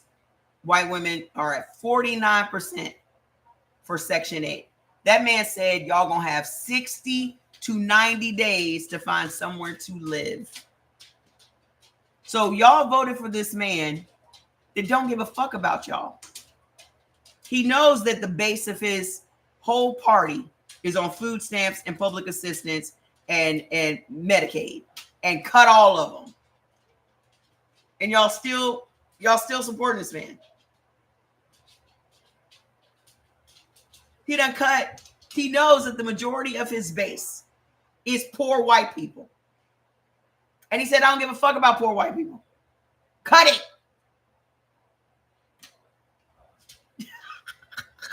And y'all still out here fighting people on the street. Y'all still out here wearing these red hats. And you ain't gonna have nowhere to live. You ain't have no way to feed your kids. And you ain't got no doctor to take them to. And y'all still out here wanting to debate people about how great Donald Trump is. This is what happens when you're in a cult. We know how to survive. This is not going to bother us. Y'all the ones going to be jumping out of buildings. We know how to make $1 out of 15 cents. Why weren't y'all studying that? Instead of studying how big to get your lips and how big to get your butt, why weren't you studying how to turn $1 into 15 cents? Or how to make $1 out of 15 cents? Y'all didn't want to do that. You so busy trying to burn our shit to the ground instead of taking some fucking notes.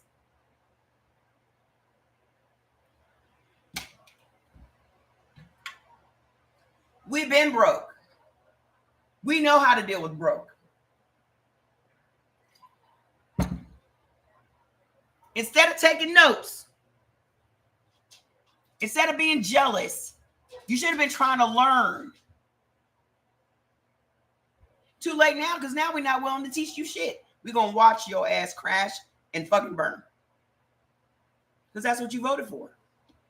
Yeah, we can get by on some cornbread and some beans. We trust.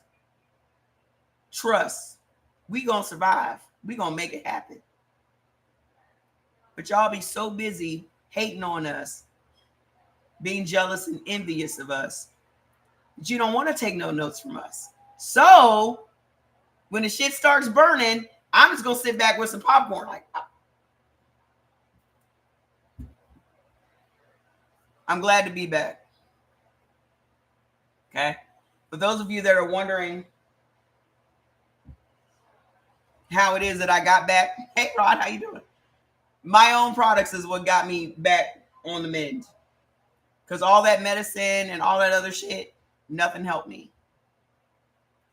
And just a word of advice, if you're ever having like an asthma attack or shortness of breath, make sure you get you a cup of coffee or a cup of green tea, caffeinated, because caffeine actually opens up your airways. So what got me back from being super sick was my Shed It, because it's caffeine. Okay. But I'm telling y'all right now, let me wrap it up. Bottom line is this: white people do not fear us. They're jealous of us. Everything that they do is motivated by envy, jealousy, and covetousness. They do not fear us. Nobody is afraid of us. Okay? They're jealous of us. Anything that we accomplish, they will burn to the fucking ground. You don't burn something to the ground because you're fearful of somebody. You burn something to the ground because you're jealous. So I want y'all to think about that. Every person is asking you for your ID. What are you doing in this neighborhood? Oh, I live here. They're jealous because you live in the same neighborhood. Because you're not supposed to be able to afford to live in their neighborhood. They're just not from listen. And the thing is, we're not special. White people hate on other white people all the time.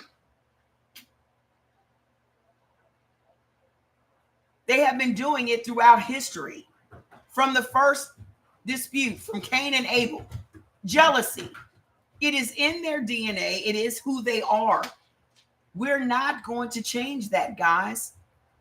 I just want y'all to know that. So this will give you a sense of humor when somebody wants to call you the N-word and all that shit. Just laugh because it's fucking funny. You calling me the N-word, I grew up in Ohio. You calling me the N-word is going to make me laugh. I'm like, that's all you got? You can't be more creative than that? I remember when I worked, I've always been like the only black person. I remember this guy was like, you're not like all the other blacks. I said, when did you have time to meet all the other blacks? I mean, I haven't even had the time to meet all the other blacks. He just stood there like a fucking idiot. Because they say this shit to you as if it's a compliment. Oh, it's a compliment that you're not like all the other blacks. Yes, the fuck I am. But what you need to realize is that black is not a monolith. We're not all the same. You got ghetto, you got bourgeoisie, and everything in fucking between. Okay? I am. I'm very much like all the other blacks. Very much so. Okay? That's not a compliment for you to, oh, you're, well, I remember another time, a different one of them said, well, you know, I was driving down the street and I got carjacked, is what he said. Like, who else are you having this discussion with? Who else in here will be able to identify with you getting carjacked as if that's a black thing? So to fuck with him, I said, well, you know that was my cousin, right? Good night. He was like, I said, yeah, because we're all related. I used to have so much fun fucking with them. Because the only real, well, to them, these people had never had any exposure to black people. This is what y'all need to understand. In this country, there are whole pockets of this country that have had no exposure to other races of people. Okay?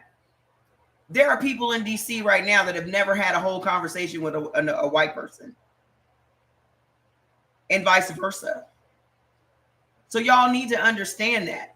Their only idea of black people comes from TV.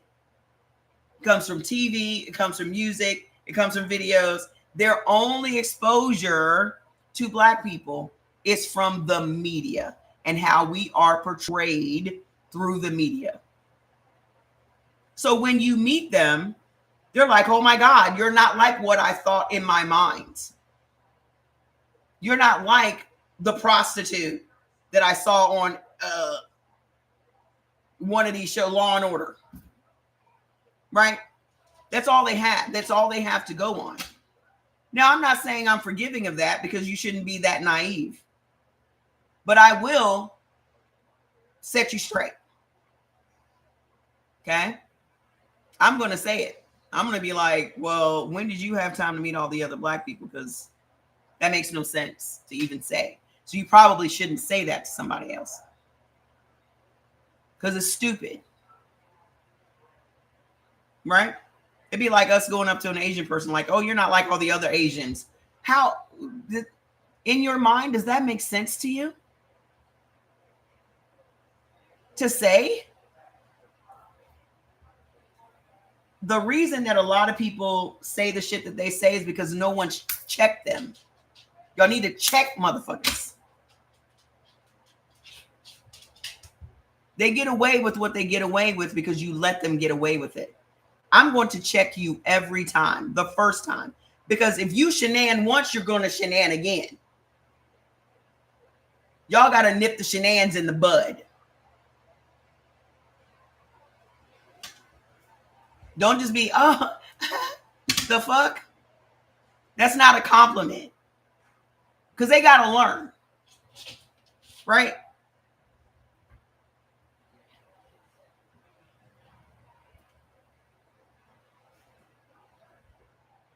So here's the bottom line, guys. The shit's about to get worse. We are going to be in the house. They are going to have the National Guard in several cities because they want to stop these protests. They have now allowed them to arm themselves. So we literally have our military on the streets fighting against Americans, as if none of these people knew the oath that they took.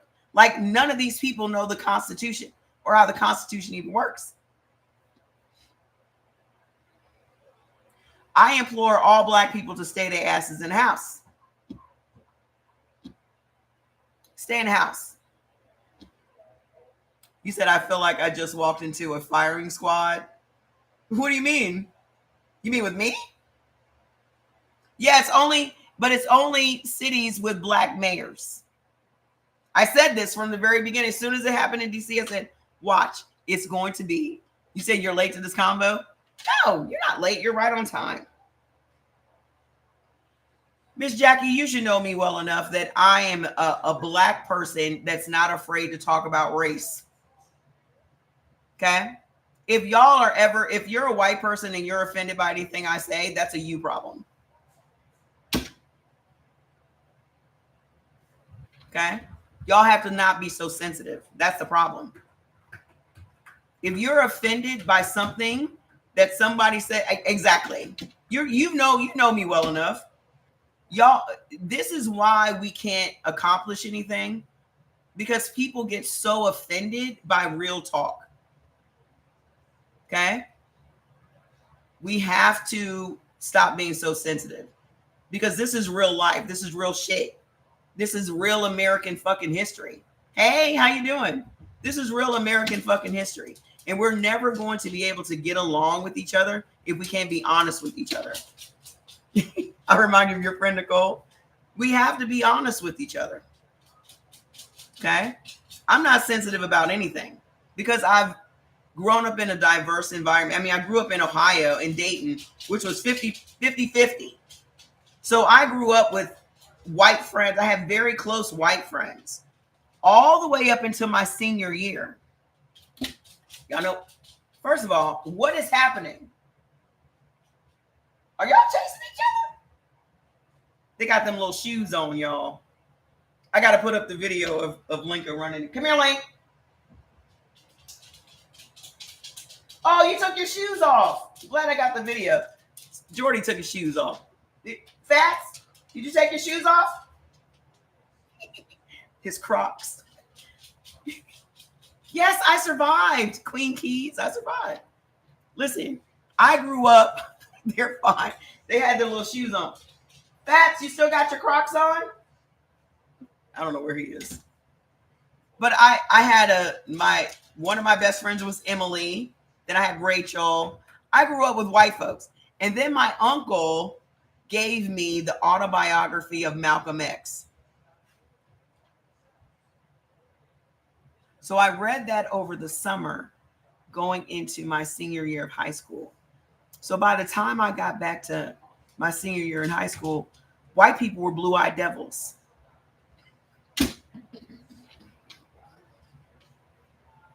They'd be like, oh, Tracy Hyman was like, get away from me, blue-eyed devil.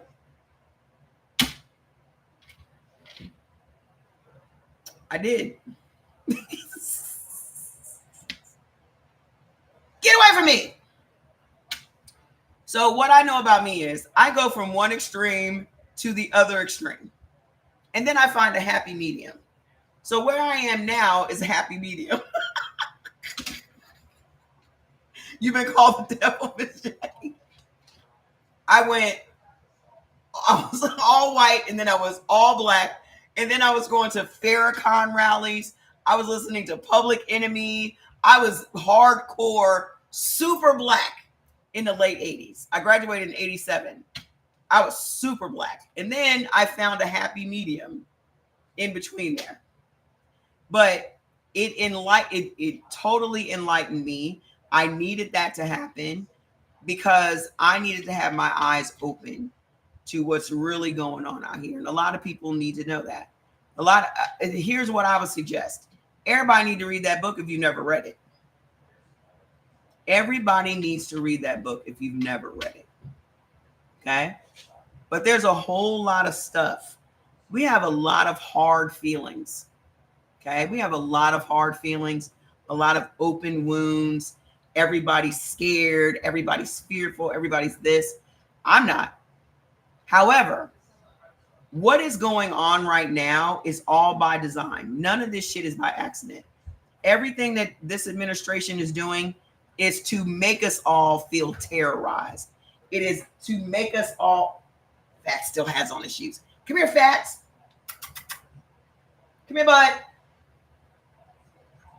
Hold on, let's see if you guys can see him. Come here, bud.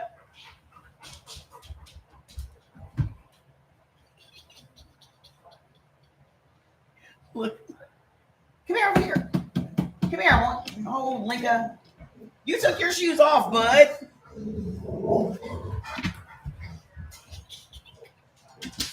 Man, y'all should wait till I upload the video of Linka in his Crocs. It was hilarious. But listen, all of this shit is by design. They're literally terrorizing us right now. This is what terror looks like. And it is to keep us all distracted, to keep us all high emotions, to pit us all against each other. We're fighting each other. All of this shit is by design, dude. Don't fall for the bullshit. Don't fall for it. Okay? I'm not going to stress myself out about this old, demented, nasty, hand-having ass man. I'm not stressing myself out about it. I'm going to focus on building Black Sheep Sweeps. I'm going to focus on making a way for us to make money in the freaking house. Okay? I'm doing my part because I'm not going to be out in the street marching. Unless we burn some shit down, there's no point in me coming.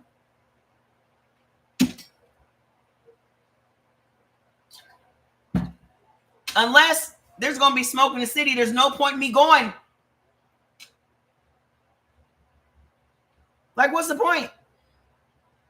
We're going to go out there, hold a bunch of signs, chant some shit, and then go back home. What has been accomplished? What has changed? Nothing. You know what changes shit? Smoke in the city. Just go ask the French. Anytime people in Paris got a problem, they burn shit up. This is why Macron don't fuck with his people. Y'all need to understand we outnumber them. Okay? There is no reason these people should be ruling over us when we outnumber them. We are allowing these people to do what they're doing to us. We're allowing it to happen. Y'all kidnapping people off the street. First of all, You got all these people on the street. You got 5 police officers snatching somebody up. Why the fuck are y'all not bop, bop, bop, bop, bop? All it takes is one good time. But y'all rather sit around with cell phone cameras and shit. What the fuck? What are we doing? There's never been a cell phone that has stopped a bullet.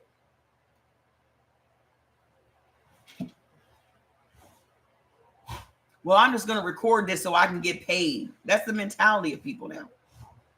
Y'all sit around and watch people be abused on the street rather than trying to help, rather than trying to save. Y'all would rather just record it on your phone so you can go upload it on TikTok. For what? We watched George Floyd get murdered and nobody did anything. That was a prime indicator right then and there that no one is going to do anything, that they will stand around and watch as someone is getting murdered and no one is going to do anything. So all of this shit that they're doing is just to test it out. I really feel like we're all just living through a social experiment at this point. They're just trying to see how much can the American people take before they fucking snap. Because they fully expected black folks to be out in the street after this election. They fully expected us to be out in the street so that he could call for martial law right after that election. And then we didn't. So now he got to come up with all of these different tactics to get us out in the street. You know what the latest tactic is? This whole slavery shit they're talking about. Oh, let's wipe slavery out of the museum. We got to find something that's going to piss black people off enough to motivate them to get out in the streets so that we could call the National Guard and bop, bop, bop. Do y'all know that the 2 top private prisons donated a shit ton of money to Trump? This is why these cities are targeting your young people. Because Trump has made a deal to fill these private prisons. They invested a lot of money into Trump. So Trump is going to do all that he can to fill those beds. This is why they're targeting your 14-year-old kids and trying to snatch them up off the street so that they can put them in jail. This is why they're targeting homeless people. Picking up homeless people off the street, throwing them in jail, talking about, oh, we're going to give them the choice to go to a psychiatric facility or jail. So you not being able to afford rent when rents are astronomical is worthy of you going to prison. So being poor in America is prison worthy? It's criminal?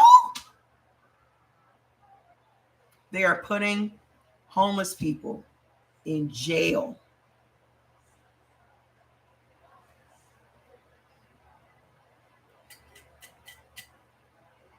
Go look it up. Go look at the 2 top private prisons in America and see how much money they've donated to Trump. And then just fall down that rabbit hole. Some of the number 1 state that has the most private prisons is Texas. Do you know that black people go to private prisons more than any other prison? You know, some people go to state-run prisons.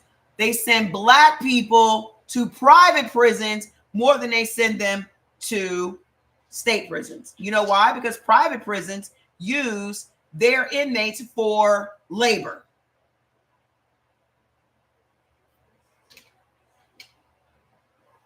So now you're picking up black people, putting them in private prisons, and then exploiting their labor and paying them pennies on a dollar. And also in these private prisons, they charge you for everything.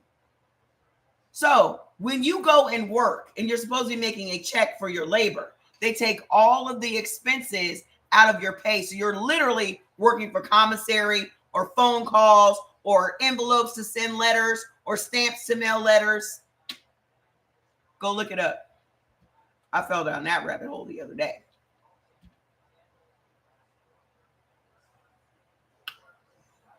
And you're never getting out of there. Oh, do you also know they charge you for the ankle bracelets? They don't charge you for the ankle bracelets in all states, just in broke states. It's either North Carolina or South Carolina where they charge you for the ankle bracelets. You know, the monitoring ankle, what is that, for home arrest and shit? I think it's South Carolina charges you for it. But North Carolina doesn't, because North Carolina has a sports team, so they're making money from the sports team.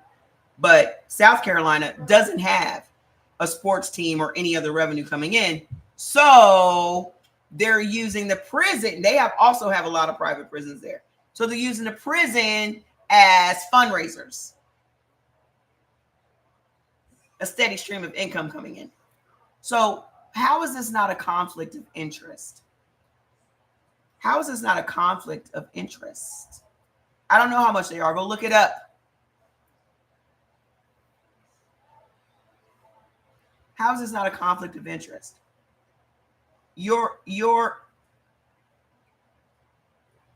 changing laws. Because think about it. These companies lobby our politicians to make more stringent laws that are going to get people thrown into the private prison. So let's just say you roll back marijuana. In some states, marijuana is legal, right? In other states, it's not. So you roll back the marijuana laws. Now a whole slew of people get to go to prison. And then you're making money off these people. The reason that you roll back the laws is because the prisons lobbied you and paid you a whole bunch of bribery money for you to change the law so that they now benefit from an influx of prisoners. It is disgusting.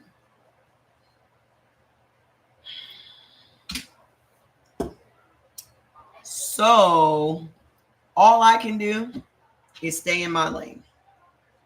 My lane is creating a way for Black people, which also includes poor white people, because poor white people are Black people. I need y'all to accept that. We would all get along so much better because there's only 1%. There's only 1% that's white. The 99% are all Black. We're all Black. Now, I'm not going to be inviting you guys to the cookout because unless you're just going to be bringing paper products and drinks, okay? But listen to what I'm saying. Anybody can invest in and make money from Black sheep. But I want y'all to know it's going to be considered a Black-owned company, a Black-owned business. Okay? Because I'm Black. Oh, I just worked on my plants today because they were highly neglected while I was sick. I had to beg Jordan just to water them, but I had to come out here and clean up all of these plants today. They were a hot mess. Everybody can invest in Black sheep and make money with Black sheep. Okay? I just want y'all to know that. But I need for y'all, Miss Jackie, to accept that you're Black too. Because these rich white folks are just using poor white people as foot soldiers. Y'all are the first line of defense to make sure that rich white people are never going to be attacked. That's what it is. They use y'all to try to keep us in line. And I need y'all to realize that you're being used. Exactly. What poor white people have been used all of this time as the foot soldiers. Y'all are the ones that are supposed to keep Black people and people of color in line. But you're not in a better position. How come these rich people haven't put y'all in a better position?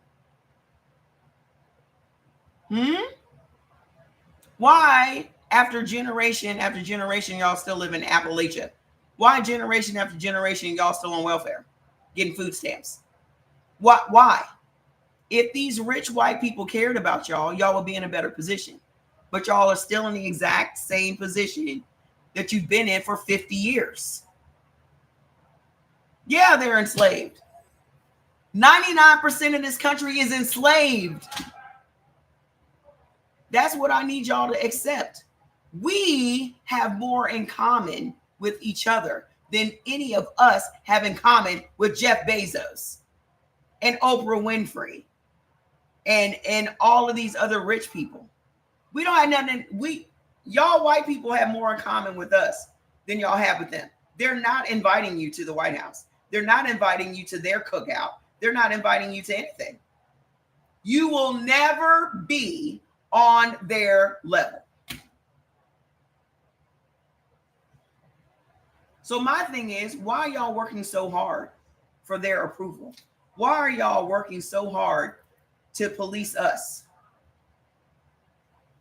We should be eating the rich because the rich is the problem. Poor people are not the problem. Rich people are the problem. All the shit that we're dealing with in this country has to do with rich people. The greed and the corruption is from rich people. Everybody just wants to get up, go to work in peace, make their money, come home and take care of their fucking family. Why is that so damn hard?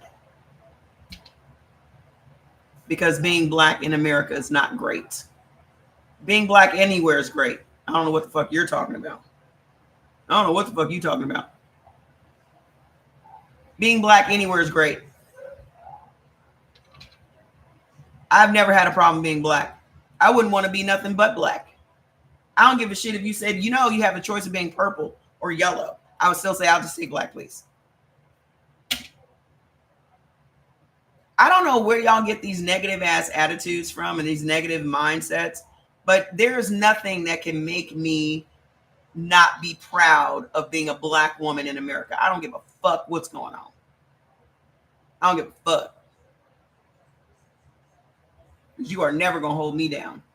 You ask why poor whites don't want to admit that they're in the position as us. Oh, well, here, I think you came in late. You came in late to the conversation. What I said was, and I always will stand by, is white people are just jealous of black people. Period. So they try to make it seem like being black in America is so bad when really it's not. I mean, let's think about it for a second. Would you rather live in the ghetto or would you rather live in Appalachia? I'll wait. Do you want to live in the backwoods of Tennessee with no fucking running water? Or would you rather live in the Marcy projects with roaches and rats? I'll take roaches and rats for 100, Alex. I'm not living in no motherfucking Appalachia. Where I gotta go use a fucking outhouse.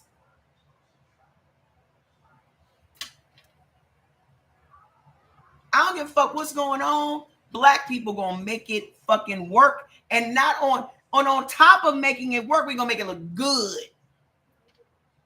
That's what y'all hate. How can they be so poor and still make it look good? How can they be so poor and not be miserable? Because y'all can't be poor and not be miserable. Y'all can't be poor and be joyful and have gratitude. Y'all can't be poor because y'all want to share your misery with everyone else. And that's not what we do.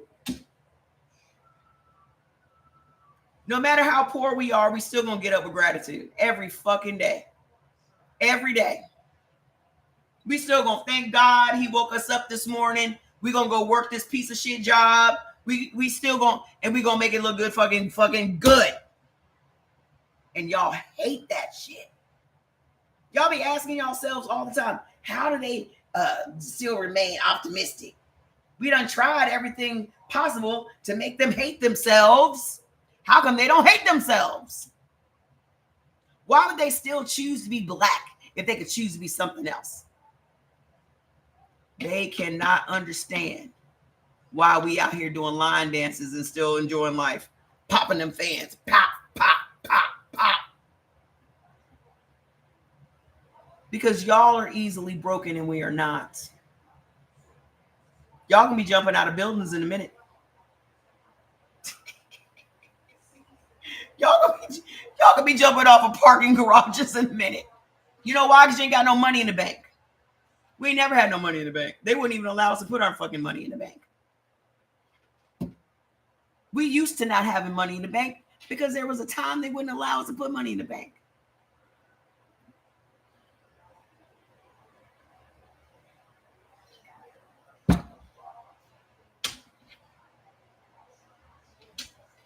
Y'all are not built like us. And that's the problem. Y'all are still sitting around trying to figure out, how are we still joyful? How do we still have gratitude? How are we surviving when you've taken everything from us? Y'all are not resilient like us because you haven't been through what we've been through. Y'all look at what we've been through as a bad thing, like it didn't shape us for the future, like it didn't make us who the fuck we are. Y'all can think black is negative all you want, but trust and believe, I wouldn't want to be nothing but me. Y'all cannot do what we do, and that's what drives y'all fucking batty. So this is why y'all be out in the street calling us the N-word and all that. That shit don't bother us. That ain't gonna change nothing. That's gonna give you more of a heart attack than it's gonna give us a heart attack. Because I'm gonna laugh at you. Call me the N-word if you want to. I'm gonna laugh like shit. Like, bitch, that's all you got. Cracker ass cracker, that's all you got. That shit doesn't trigger me at all. Y'all can have all the Cracker Barrels you want. Nobody gives a fuck. Nobody want that dry ass, unseasoned ass food. Have it. My sister love to go to Cracker Barrel. I ain't taking my ass to that racist ass restaurant. Fuck that shit. For what? I cook better grits at home.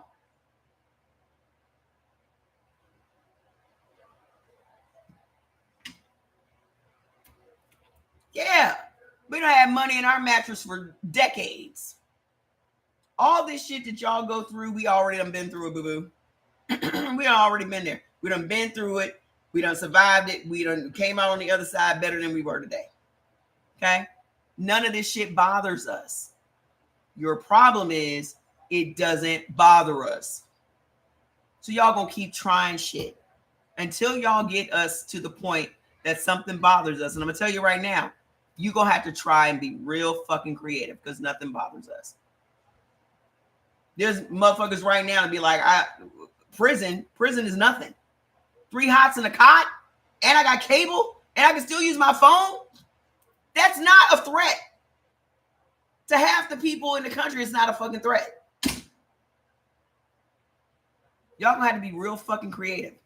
And y'all trying to be creative is what drives y'all nuts. It's what makes you so fucking angry. So if you want to know why white men are so fucking angry, why are white men so angry? Because they're fucking jealous. They've tried everything under the sun to break us and nothing has worked. They're just mad. And I just sit around and watch y'all and laugh. Like, oh, you tried it. Stop letting people get under y'all skin. I'm not letting no. I wish the fuck I would allow somebody that is not as good as me to annoy me. And when I say that, I mean, you're not as resilient as me. You can't overcome shit like I can. You don't think like I do. You're not better than me. And the sad part is they already know that.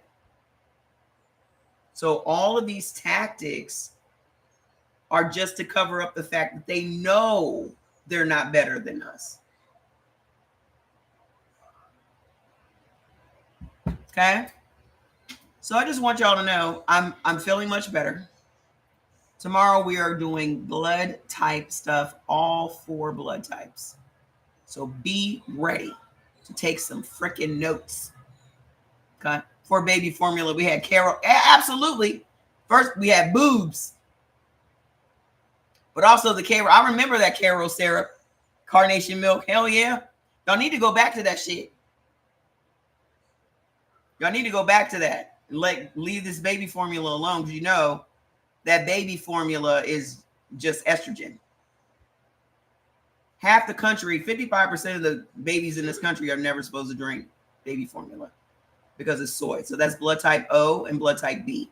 They're never supposed to have baby formula. So if you want to keep your babies healthy, do not give them baby formula. If you're blood type A and AB, fine. But blood type O and blood type B, don't do it. Okay? We are back. Okay? I'm going to make sure I take my shed and my mushrooms and stay on the mend. But I know we got off topic. But it was fire, right?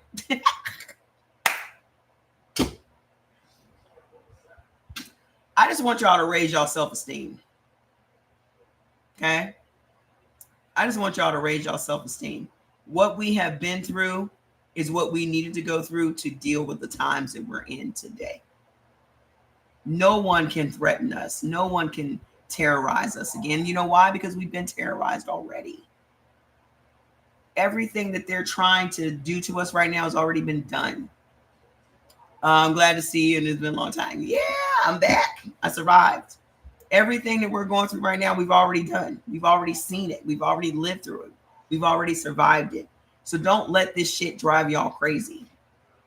And don't act like we haven't seen this shit before. It's the same shit, different day. This ain't nothing but the KKK burning crosses in our yard. We've already survived that shit, right? I'm grateful I fed my kids baby formula and baby food. My son just turned 22. It's like, that's fantastic. Fantastic. You really need to hear that good about toxic parents. Hey, man, everybody's toxic. Everybody got some shit with them. That's what y'all need to accept. Everybody has something going on with them. What's the name of the book? What book? Love you too. What book, man? What are we talking about?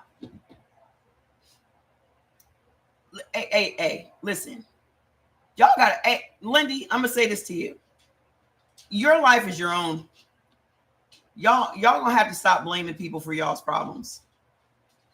Okay? Y'all gonna have to stop blaming other people for y'all's life. Because my 47-year-old brother is the first one to be talking about it's somebody else's problem, is why his life is the way it is. It's somebody else's fault. Nah. When you get to a certain fucking age, you're supposed to be reconciling the past. You're supposed to be forgiving these people and moving the fuck on. There's no reason anybody has to deal with anybody that's toxic. You have the choice of leaving these people alone. Leave them alone. Okay? Leave them alone. What apricot oil do you use on your skin? I don't know. I can't remember the name of it, and I can't tell you because my phone is used for TikTok right now. But it's in a brown bottle with a yellow label on Amazon. Just type in, it's cold pressed apricot oil. Okay? Y'all gonna have to let all of this shit go and stop. It's so funny that people can see the toxicity in other people, but they can't see the toxicity in themselves.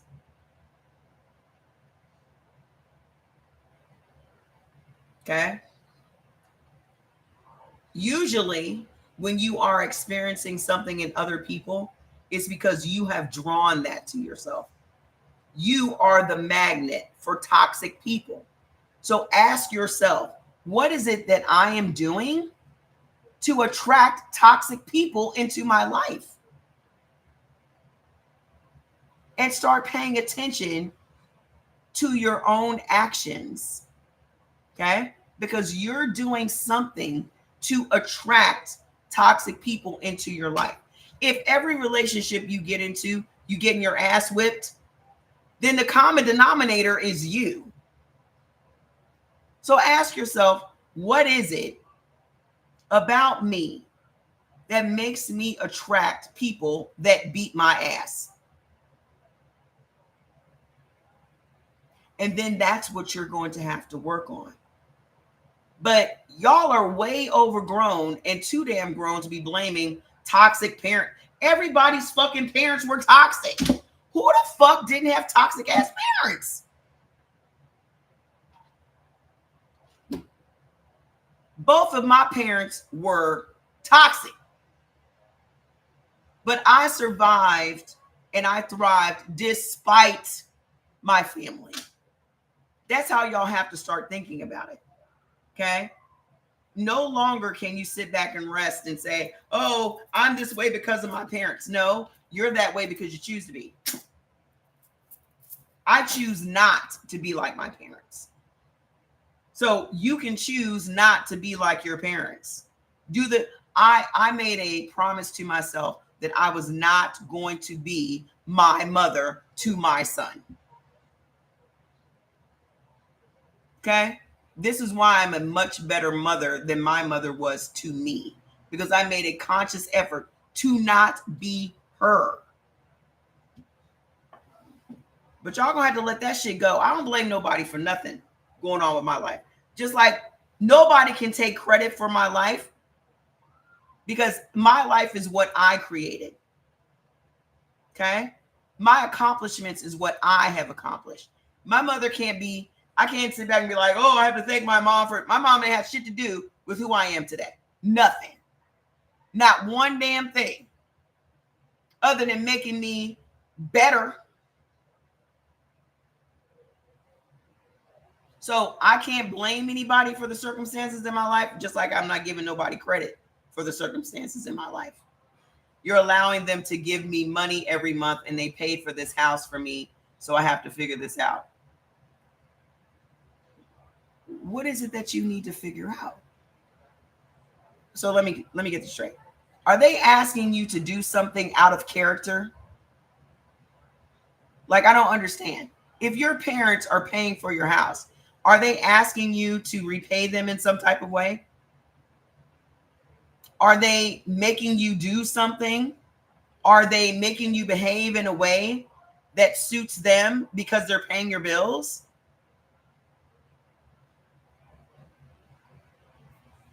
Or do you just feel like that?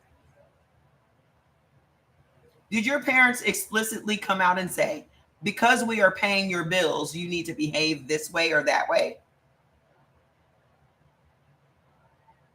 Because if that's the case, behavior in a way that makes them able to control that to pay bills. Control what? Give me an example of what your parents expect from you in order to continue to pay your bills. Does this have to do with your past and your behavior in the past? And they're saying, because I know a little bit about that, right? Are they saying that you need to stay on this path in order for us to pay your bills?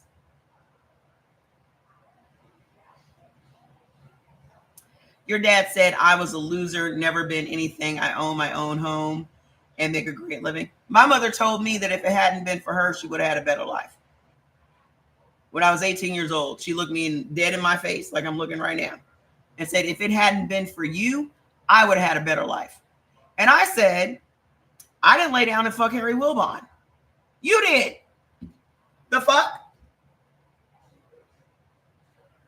Lady, you got some fucking nerve. Now, mind you, she slapped the shit out of me, and I packed my shit and left.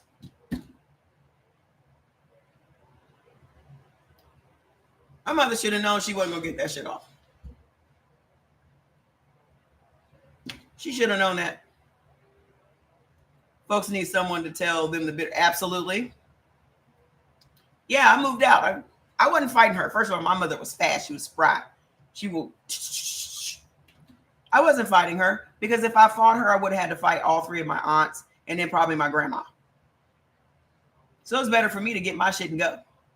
No, I have allowed them to enable me in every way. And so the abuse is where that comes from. Well, you just said it. You allowed them to do it. Now that I'm sober, I would like to see my kids, because it's been 15 years. And they tell me if I try to find them or see them, they will have nothing to do with me.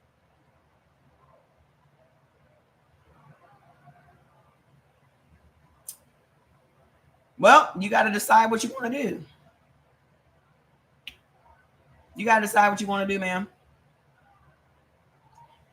Y'all put yourselves in these situations and then complain about the situation you put yourself in. I mean, you have the choice of being in that situation or not. If you want to go see your kids and your family doesn't want to have anything to do with you, you need to know that you're going to be out here paying your bills yourself. Which, as an adult, you should be out here paying your bills yourself. I personally would not want somebody holding anything over my head and being transactional with me. I don't want somebody saying, oh, let me go ahead and be the puppeteer, and now you got to do everything that I tell you to do in order for us to fund your life. Fuck that shit. I got too much pride for that. I'm not going to allow that to happen. But you put yourself in that situation. So the question is, do you want to stay in that situation? And here's the deeper question. Now that you are sober, and now you want to see your kids because you're sober, how much of a disservice are you going to do to your kids? If your kids haven't seen you in 15 years, what is the point? I think that the decision that you're making to disrupt your kids' life is a very selfish one. I'm being honest. Because I'm going to tell you what, if you were not motivated enough to stay sober for me as your child, and it's been 15 years that you've seen me because you can't be sober, don't fuck with me. Leave me the fuck alone. And that is exactly what I would expect your kids to do. Leave your kids alone. If your kids have a decent life, leave them the fuck alone. Leave them alone. Let them go on and become who they need to be. You are not going to come in and out of my life every time you get sober, because you might fall off the fucking wagon next week. And now you're just disrupting my life for what? Y'all have to, when you become a parent, you have to become unselfish. So now that you're sober, you want to see somebody. What kind of shit is that? No, absolutely fucking not. You better hope your kids don't cuss you out. Because if it was me and you came sniffing around, I would cuss you up one side and down the other. Your dad is saying the same thing just to leave them alone. They have a life now. Yes, your dad is right. Your dad is right. Maybe, here's my advice. You need to relax. You are overthinking all of this shit. You got somebody that's willing to pay your bills just for you to fucking stay sober. Ride that shit out. What are you struggling with? There's a lot of parents that will let your ass be homeless on the street. You're creating your own drama.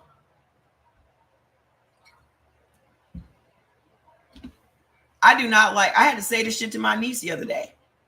You are literally, what is your sign, Lindy? Are you a Sagittarius? Y'all just be creating drama for what? Right. If your kids ain't out here seeking you out, leave them alone. You got one time to abandon me and I'm done with you. Don't come sniffing back around here. I look out my window like, I wish the fuck I would. Get away from here, yeah.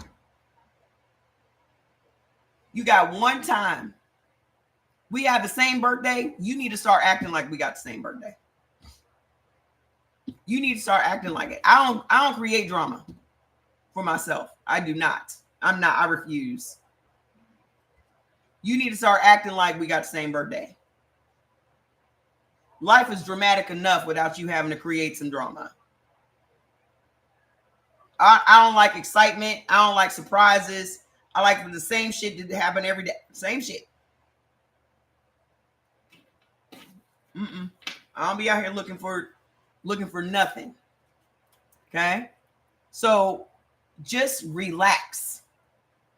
Get yourself to, you said I really do. Just relax. Take a break. Breathe. You got some money. Most people stressed out because they got to fucking pay bills.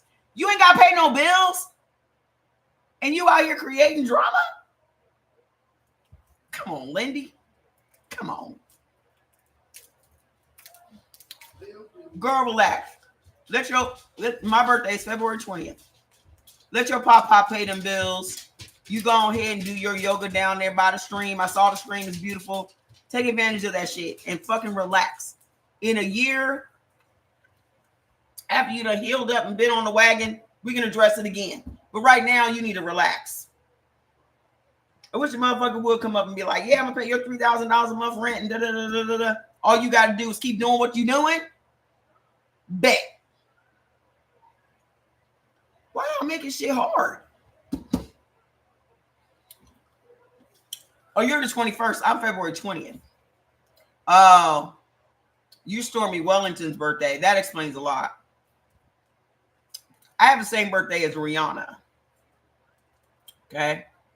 Stormy Wellington loves to create drama. That's February 21st. We're not the same. We are not. She loves all of that shit. I am the complete opposite. Don't bring me no bad news. I don't want to be involved in that. I don't want to congregate. I don't want to do none of that. Okay? So I need you to breathe in and breathe out and just enjoy. You need to get to the point where you just enjoy life. No, listen, I cannot stand it. My niece called me the other day with some bullshit. I said, why is it you on your 4th, 5th day of high school? You already creating drama? Already? I don't know how you deal with the Gemini. Them Geminis are something else, boy. You never know what you're going to get with them Geminis. You don't know who them people going to be when they show up. I think I dated like 2 or 3 Geminis. I can't stand it. I will never do it again. No thanks.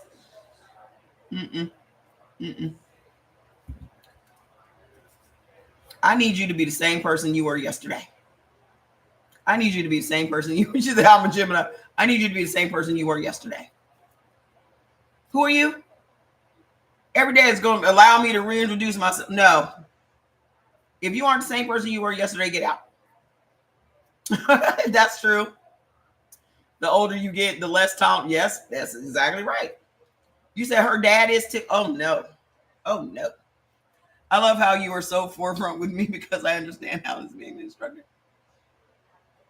Well, I don't bullshit nobody. And in the essence of time, I just fucking bottom line it. Leave them kids alone. Let your pop pay them bills and just enjoy life. Because trust, half the people here, if they ain't have to pay bills, they just be enjoying life. Right? Am I wrong? Am I wrong?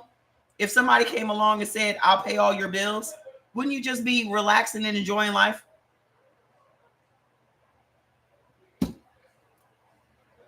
Don't overthink it, sweetie.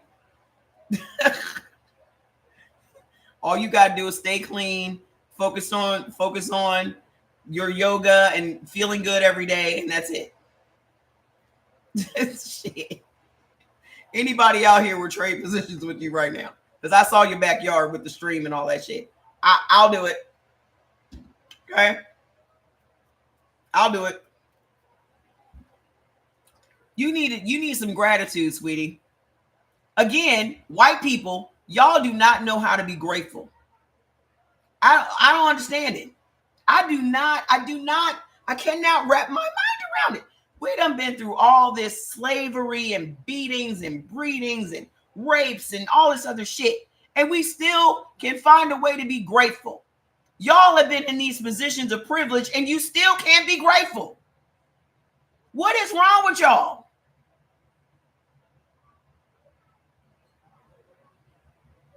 You are in a position of privilege right now and you can't even be grateful for it. Miss Jackie, I know you do. But you looking for the other shoe to drop. Instead of being grateful for being in the position that you're in right now, you looking for the other shoe to drop. Like, girl. Okay, I'm coming.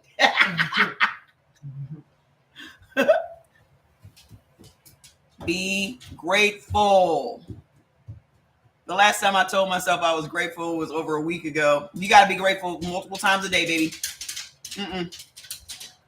You got to say it every day from the moment you open your eyes. First thing I do, the minute I open my eyes in the morning, is thank you, God, for waking me up this morning. You got to be grateful all day, not just on a special occasion standing in front of a bunch of people. You got to be grateful all day. Thank you, God, for the breath in my lungs. But you know why? Because I didn't have no breath in my lungs last week. You got to be grateful all day. Absolutely. You got to. I'm telling you, gratitude changes everything in your life. It's like magic. It will change everything in your life, because once you are grateful for the things that you have, the universe will multiply the things that you have to be grateful for. That's literally how it works. So the reason that people have strife and the reason that people have lack is because they're not grateful for the shit they have. Damn is right. That's how it works. I need to go over the universal laws with y'all one day. I got to dig my book out, because that's literally how it works. If you are grateful for what you have, even though it may not be what you want it to be today, you just show the universe that you're grateful for the small amount that you have today. And that will be a magnet for the universe to supply you with even more to be grateful for. The universe loves gratitude. So once you start practicing gratitude, you're going to, everything in your life you're going to be grateful for.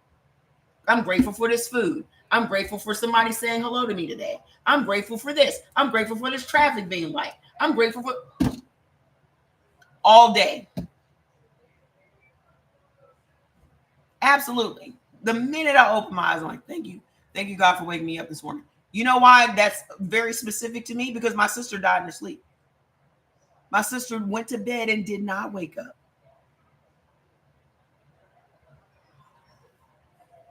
That's why it's very personal to me that is the very first thing I say every single morning. Some people need drama to feel alive. I feel alive every day with no drama.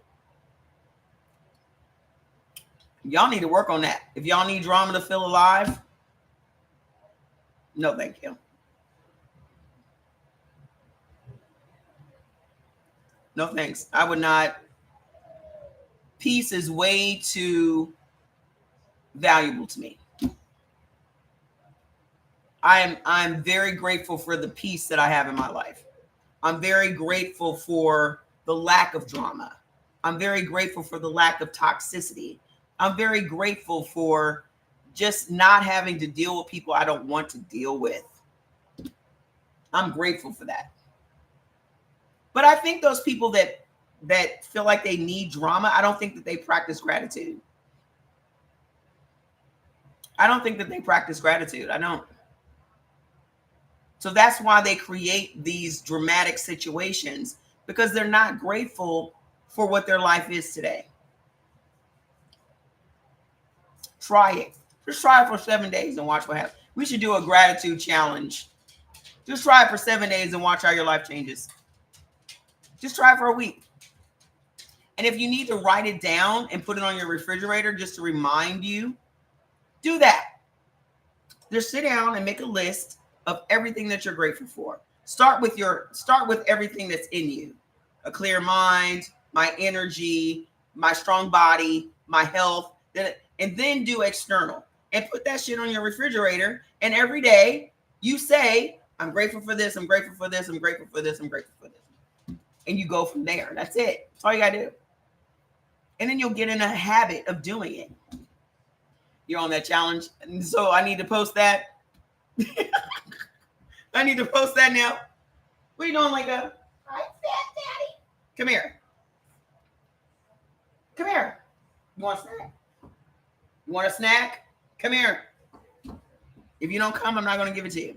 I'm going to go because I feel myself losing my voice and I need to keep it for tomorrow. So tomorrow we're doing all 4 blood types. Hi. You know, I've been sick for a month, J. Keys. So this is the first day I've been back. So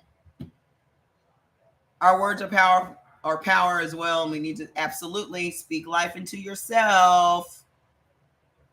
I will post about a gratitude challenge tonight. Okay. And specifically white folks, y'all need to practice gratitude. That's what I really think is the problem. That's what I really think is tripping y'all up. Because y'all don't really know how to practice gratitude. Because y'all have been taught that you're supposed to have more and more and more and more. So you bypass the gratitude part all the time, not realizing that the gratitude part is what gets you more and more. What is this? You want to say goodbye? Come here.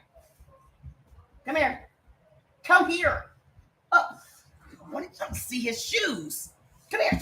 Yes, show everybody your Crocs. You see his Crocs? What are you doing? Hold on, TikTok. That's the made me drop the phone. All right, I gotta go. You said your black friend in recovery, he is so thankful, and he gets so upset with me, and he goes, girl, you better start being thankful for being able to get out of bed every day. So I'm not the only black person in your life that needs you to practice gratitude. White folks, y'all gonna need to get y'all shit together. Y'all got to get y'all shit together. Most people are happier with less. I don't know about that. I can be just as happy with more, but I'm very grateful for what I do have. Listen, I'm a person that struggled to breathe for a long time. So me just thanking God for breath in my lungs is all I need to do. Okay? Being able to move without pain, I'm grateful. Being able to do whatever, I'm grateful. Because there was a time in my life that I was in so much pain I couldn't even get out of the bed. Okay? That's what y'all need to think about. Think of a time when you were not able to do what you can do today. And that is your gratitude list. So if now, Lindy, you are sober, there was a time you were not sober. So why are you not grateful for your sobriety and your discipline to keep you sober? My goodness. It's almost, you know what I think it is? Entitlement.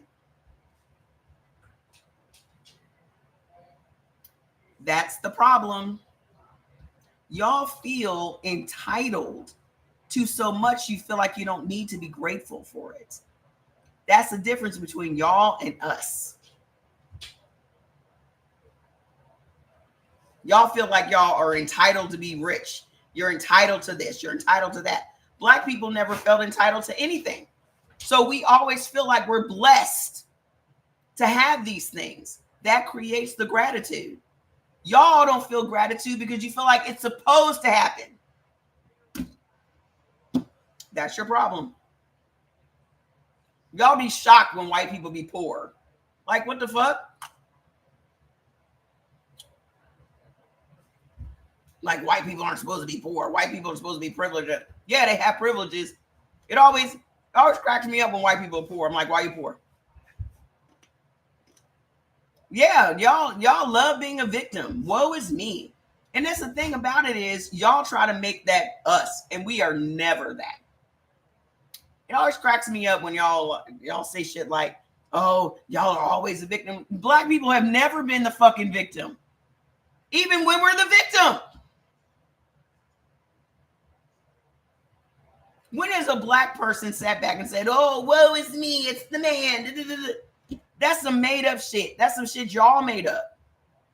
Y'all literally blame Hispanics for taking your jobs, and y'all are not out there picking that fruit. Why y'all not out there picking that fruit?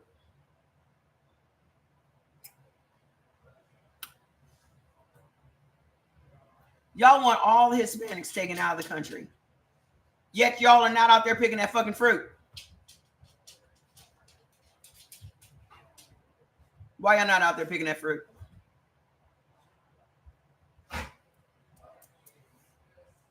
Black people, even if we are the victim, will never sit back and be the victim. We are always going to find a way to make it work. You cannot be a victim and also at the same time be somebody that's going to fucking make it work. So whenever I hear these narratives about black people, oh, you need to pull yourself up by your bootstraps. All we do is pull ourselves up by our fucking bootstraps. You don't have to lecture us about nothing. We know exactly what the fuck needs to happen. And we make it fucking happen. And that's the problem. Y'all feel entitled. We feel blessed.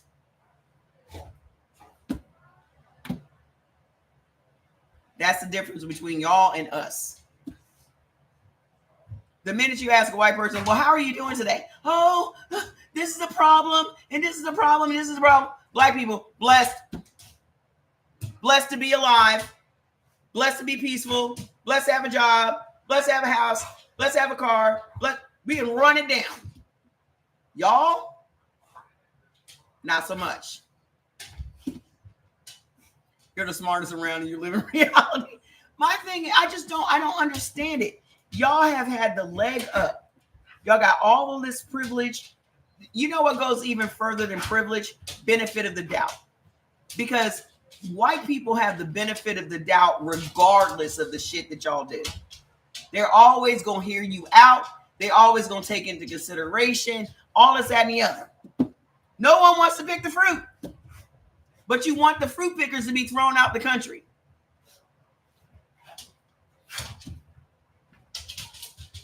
Y'all got the benefit of the doubt. That shit is powerful. Black people never have the benefit of the doubt. We're the ones accused. We're the ones that they snatch them off the street. The minute somebody say, oh, black people, a black person robbed me, they out looking at all the black people, arresting all the black people out. Not y'all, though. So why is it that you're not rich? Why are you broke? Why are you not educated? Why are you not these things when you got everything in the world at your fucking feet? That's what I don't understand. I don't get it. Because if black people had half the privilege y'all have, we'd be running the fucking world. Y'all literally go out of y'all way to make sure we don't have what y'all have. And we still running the fucking world. I need y'all to get y'all shit together. We're not the problem. We're definitely not y'all's problem.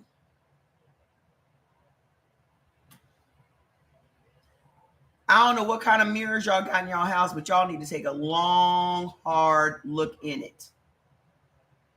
And say to yourself, I'm the problem, and I'm the only person that can fix it. We're not your problem. We're not the cause of your pain.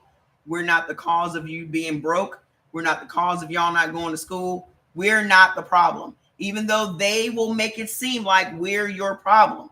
This is how they've kept us at each other's throats, because they made you believe we're your problem, and we're not. They are your problem. The same people that y'all worship and idolize, they're the ones fucking you. We're not the ones fucking you. Okay? So I'm going to go. But tomorrow we're talking about all 4 blood types. So somebody asked what the book is. Here's the book, if this is what you're asking. Eat right for your type. Okay? This is what we're going to be going over tomorrow. This is what got me kicked off TikTok. I ain't going to be on TikTok long. Neither are y'all. Because the minute they change it over to the U.S. propaganda machine, I predict a whole bunch of y'all are going to be leaving. Okay? So I'll be back tomorrow. I love you guys. And I'm glad I survived so we can continue doing our work. Have a good night. Bye. I'm about to go watch Love Island reunion. I've been waiting. Okay, Instagram, I'll see you guys back.